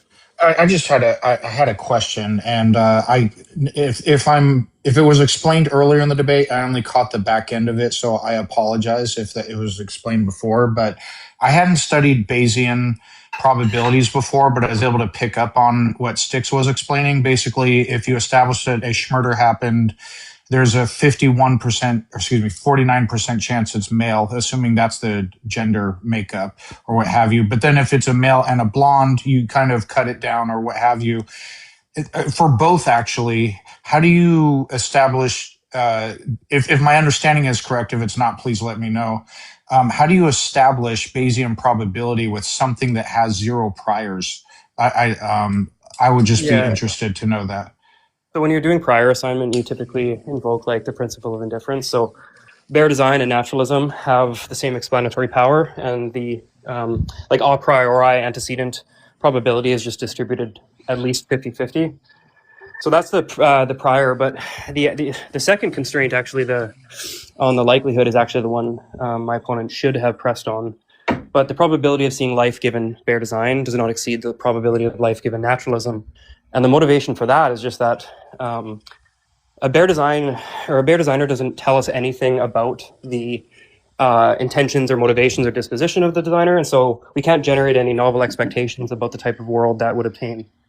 And same thing with naturalism. Naturalism doesn't tell you what's going to obtain. It is the explanation of the nomological laws, I guess. Now, it follows then just from those two constraints, just through transitivity and Bayes' theorem, that the posterior on the conjunction of design plus additional considerations is less than or equal to naturalism. So I don't know how else. It's tough. I'd probably have to send you like the formulation if. Yeah, I'll look it up myself. My question, I have a question about this, is like, why don't we add conjuncts to naturalism? It's not like contentless. Well, so naturalism is just the thesis that things are naturally in causal relation with one another. What kind of conjuncts does naturalism entail? Seems like it would be. There's like I don't know. There's some kind of causal power happening. There are. I don't know. I'd have to take some time to think about it. But it seems like it's not just this simple thing. There's definitely like features to it. Here's the thing. Even if that contention were levied, I could just change the formulation and say that naturalism and supernaturalism, or like supernaturalism has a less than or equal to probability compared to naturalism, and then we're kind of on the same priors. Naturalism, to me, I kind of defined it in the beginning, is just defined as like natural causal relation with natural things. So I don't know what kind of conjunct we would add to lower the prior on the particular notion of naturalism I held. Yeah, I don't know. It seems like there would be something there. I'd have to think about it more. But. Okay. And with that, I think Sui will be probably like our last guest, I guess, or yeah. Oh, yes. You said earlier that the presence of a bear or some sort of intelligent designer doesn't tell us anything about why the entity would design the universe in such a way. How is intelligent designer being defined? Or that question was for me? Yeah. Yeah, I mean, intelligent designer is just going to be like the God that's in question, right? The question here is like, does fine-tuning favor theism over naturalism? Theism is a subset of a bare designer, and when we define a bare designer, we're just saying that it's like a mind that created the universe. And so any additional conjunctive propositions that we add onto that that are not like analytically entailed by the background data would suffer from a conjunctive inequality penalty. Okay. And you don't think you don't think a reason for why the universe was designed this way could be that some sort of pro tanto reason. It could be some sort of pro tanto reason for the emergence of conscious beings, which allows for them to have rights and agency. Sorry, was that for me? I didn't really get the question there. Yeah, I was just asking you don't think the reason why it would be expected under the bare design hypothesis is because life permitting conditions would give rise to conscious entities. Yeah. And that could serve as a pro tanto reason as to why the Well, intelligent designer. I just don't think the background data on bare designers entail that it would want, like, it could be the case that a bare designer just wants electrons to exist for reasons beyond our understanding. If we don't add any motivation or disposition of the designer, then we have no reason to believe it's going to instantiate any world or obtain any world. I don't think it would have to be entailed. It just would have to be more likely. But why would it be? Yeah, like what about that type of designer would be more likely compared to a designer that just wants electrons or just wants like infinite, I don't know, universes that don't actually have any like stable matter? Because presumably, you would want to say that conscious entity. Well, I'm not too sure if you hold to this view, but I don't think it's contentious to say that conscious entities are intrinsically good. Or conscious entities are intrinsically good. Or just being a conscious entity is intrinsically good. I don't think I have any motivation to believe that all possible designers in that modal space are good or would want to be good or want to instantiate. You don't need all there. I think you would just need one. Now, why would you need all? Well, honestly, the constraint on the prior actually is the least contentious or the least problematic constraint I had. I could actually grant some of these contentions and it would still go. So I don't know. I mean, if you're adding any conjunctive proposition that's not analytically entailed by the background data, and I don't think the proposition, this God wants a relationship or wants a certain type of universe is analytically entailed. That's conjunctive. Let me ask you, Sticks, real quick. What do you mean by analytically entailed by the background data? Yeah, so like a mind is a broad hypothesis, right? A mind that created the universe. There's no information about what it wants or its disposition or anything like that. So like back to my murder example, like. But I kind of posited theism. I kind of gave something more robust than just a mind. That's exactly the problem, though, is that theism is a subset of bare design, and that's why it faces the conjunctive proposition penalty. Hey, Sticks, maybe it'd be helpful to give examples of what we do expect from like bare theism. You can't expect anything. This is kind of the contention. Couldn't you at least expect thinking? All we can expect to emerge from a designer is a design. And we don't have to say you can expect value because it's not going to design something it doesn't value or want. Well, yeah, but then we're kind of at square zero because maybe it wants a universe that doesn't have like permitting conditions or a universe that just is electrons. Like we have no reason to assume the type of universe it would want. We're kind of baking in the predicate or the conjunctive that it designs. That's kind of the whole point. But bare theism makes absolutely no novel predictions about what world would obtain. Not any specific ones, right? But what I'm just talking about, like, to help them understand about like what's analytically entailed. Yeah, let me give you an example. So in like a murderer example, it would just be analytically entailed that the murderer, if the background data says that it was a murder, the murderer was alive. Like dead murderers don't kill people. So it would just be analytically entailed. So that conjunctive proposition wouldn't be penalized in the same way that like a blonde murderer would, because not all murderers are blonde, right? The same way that not all designers want a universe like ours. This sort of goes back to, this is the thing I'm struggling with. It seems like I'm not sure whether every conjunct, like earlier you said that they don't need to be analytically entailed, because it's kind of like, I don't think any hypothesis analytically entails the data it explains. Like it never works like that. You know what I'm saying? So it's based on the background data. If the background data is that it tells us something about the hypothesis, then yeah, that's not suffering from a conjunctive proposition. But there's nothing about the universe was designed by a mind that entails that it was designed by a mind who wants a universe like ours. But I mean, I already gave reasons for that, and I don't think it would have to be some sort of analytical entailment. Yeah, respectfully, that's exactly these reasons are conjunctive propositions. I don't know. It's difficult to say this. Just look, even if it's good, right, to want life, or even if it's good to have life, or if life is good intrinsically, why would we think that the bare designer is something that wants good things? Presumably, the bare designer is a good thing. Well, it's baked in. It's baked into that of the bare. Wait. It's not a conjunction because it's baked into that of the designer that it is the kind of thing that it's all good. How is that baked in? That's not bare design, bro. I guess. How does bare design entail goodness? The thing I'm struggling with, it almost seems like we can't ever define theism beyond this idea of bare design? Like, what about like classical theism? What about the omnitheism? Like, we can't ever bring that to the table with these constraints. They seem artificial to me. That's what I struggle with. They seem artificial until you look at the arithmetic. I don't know. I think you guys are actually wrestling with the wrong constraint here, to be honest. But I'll send you the arithmetic, Theo, and I'll send you, if I can, Friction Substack. It might help you Go understand for it. it. Yeah, I definitely want to look at that. I actually have some like philosophy professor friends. I know one that's like specializes in Bayes. I want him to hear this and get his opinion on it and see what he obviously I don't know a ton about Bayes. I kind of have a cursory, look. I had a cursory look into it, but I just want to kind of see what he thinks about all of this and just the flow. So it's Tim McGrew, by the way. So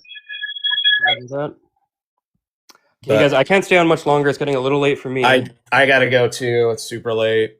Hey, Sticks, man, I appreciate it. Always trying to get better. So hey, I view debate kind of like chess. Even if you lose, it's still a fun game. So heck yeah, yeah. We'll chat. I'm sure I'll see you around. Yep. All right, guys. Have a good night. I'm gonna peace out, Coco. Okay, absolutely. With that, I'll close up, give my final statements, and then I'll shut down the live, and I'll stay up and edit these debates so I can post them on YouTube. Coco. But there's a lot of work to do all this, buddy. Appreciate it. Oh yeah, it takes like a lot of work, but also like I love what I do. But yeah, it can be tiring sometimes. Yeah, thank you guys for being part of my community and like debating in like my debate events. I can't do this without the people who debate and me myself debating and everyone who supports. Thanks. So I guess Sticks, I have a question. Dude, I'm not doing. Sorry. Oh, go ahead, Katium. Yeah. Oh wait. All right. Could you possibly DM him? No. Or send it his DMs? Or I mean, unless you guys want to finish up, yeah, you can. Okay, 30 seconds. I just wanted to see if deism and bare designer are the same. Pretty much. I don't really see much difference. It'd be based on the person arguing for it that would want to define differences. But Coco, I'm never doing this again. This shit's too stressful. Really, did I? You did a great job, though. You did good. Great job. I want to see you with someone else now. People want to see you debate more people. Bro, it was like seeing a double leg slam on top of somebody's head when you asked the question, bro. I was like, oh, stop. Let him get up. All right, thanks, guys. We'll catch you around. Yeah, we'll see you around. And so, there we go. But with that, I guess I always do this after every event that I host. I give some final comments, and this is for anybody who wants to stick around to the last moments. I just warmed up some Popeyes in my kitchen, some leftovers. I'm about to go to my room. But ultimately, thank you guys for being here. Thank you for the people who debated. I can't do this project without the people who debate on my platform and give me a chance. It's a privilege to be able to host very intelligent and great minds. So I genuinely appreciate it. Even though I don't get along with all the moderators, there have been some falling out, some enemies, some friendships that have been shattered. I appreciate the moderators who, use their powers accordingly and manage the live and do a good job. I'm friends with a lot of them, and some of them hate my guts. Literally, this is an honor. Thank you for all the gifts. Thank you for all the shares. Thank you for all the likes and the screen taps. It helps to boost the live. And yeah, ultimately, I want to do this for a living, but that's kind of like a wild dream. That's wildly kind of impossible. Only a few people get to do this, right? Like Deconstruction Justin, Ian. I mean, those guys are the greats. They're very intelligent, amazing at what they do. I hope that I get to do that too. I want to be a debater. I want to be one of the greatest debaters, one of the greatest debate live hosts. And I want to make content, do it for a living, do something that I love for a living. I enjoy this. I spend hours editing, hours making promo videos, hours collaborating with other content creators and atheist and Christian debaters on TikTok. And there are a lot of people who are on the come up who don't really get this, right? So I'm very grateful that I have so many views. I have so many people supporting me. Not everybody has access to this. You guys chose to be here tonight. You could have been anywhere. And I love everybody in my community. I am super grateful that you guys gave me a chance, that you guys actually like what I do. And please feel free to tell me if I'm doing anything wrong, if I'm fucking up anywhere. I want to be one of the greats. I want to be I want to be like one of the names that people remember, right? Like, hey, you know, remember that guy on TikTok? He held the best debates and he was one of the best debaters. So all of this is awesome.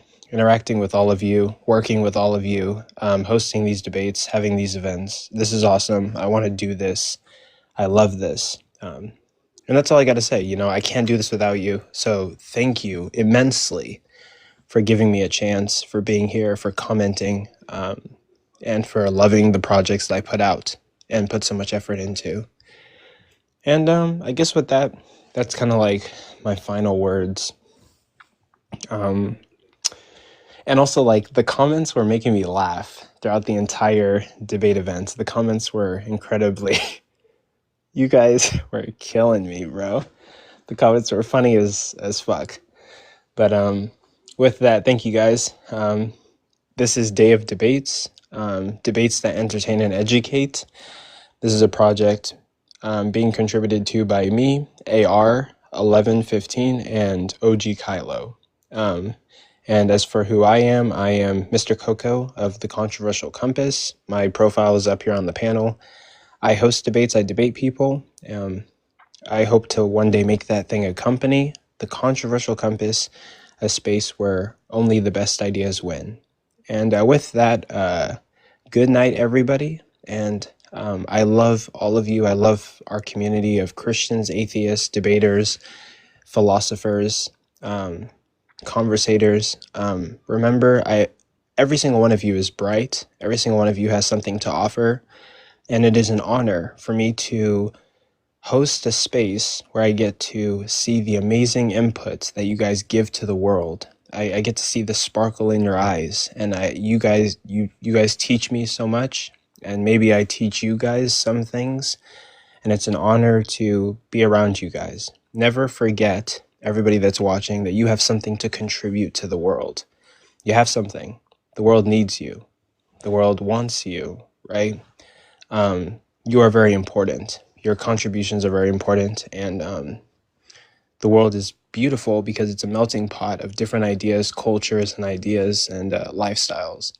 So do your best to be yourself, and we need you. We need your ideas. We need your originality, your authenticity. So thank you for supporting me.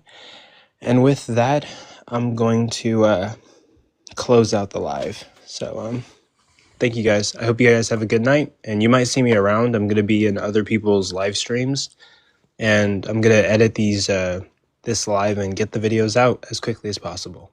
Thank you, and I love all of you guys. Thanks.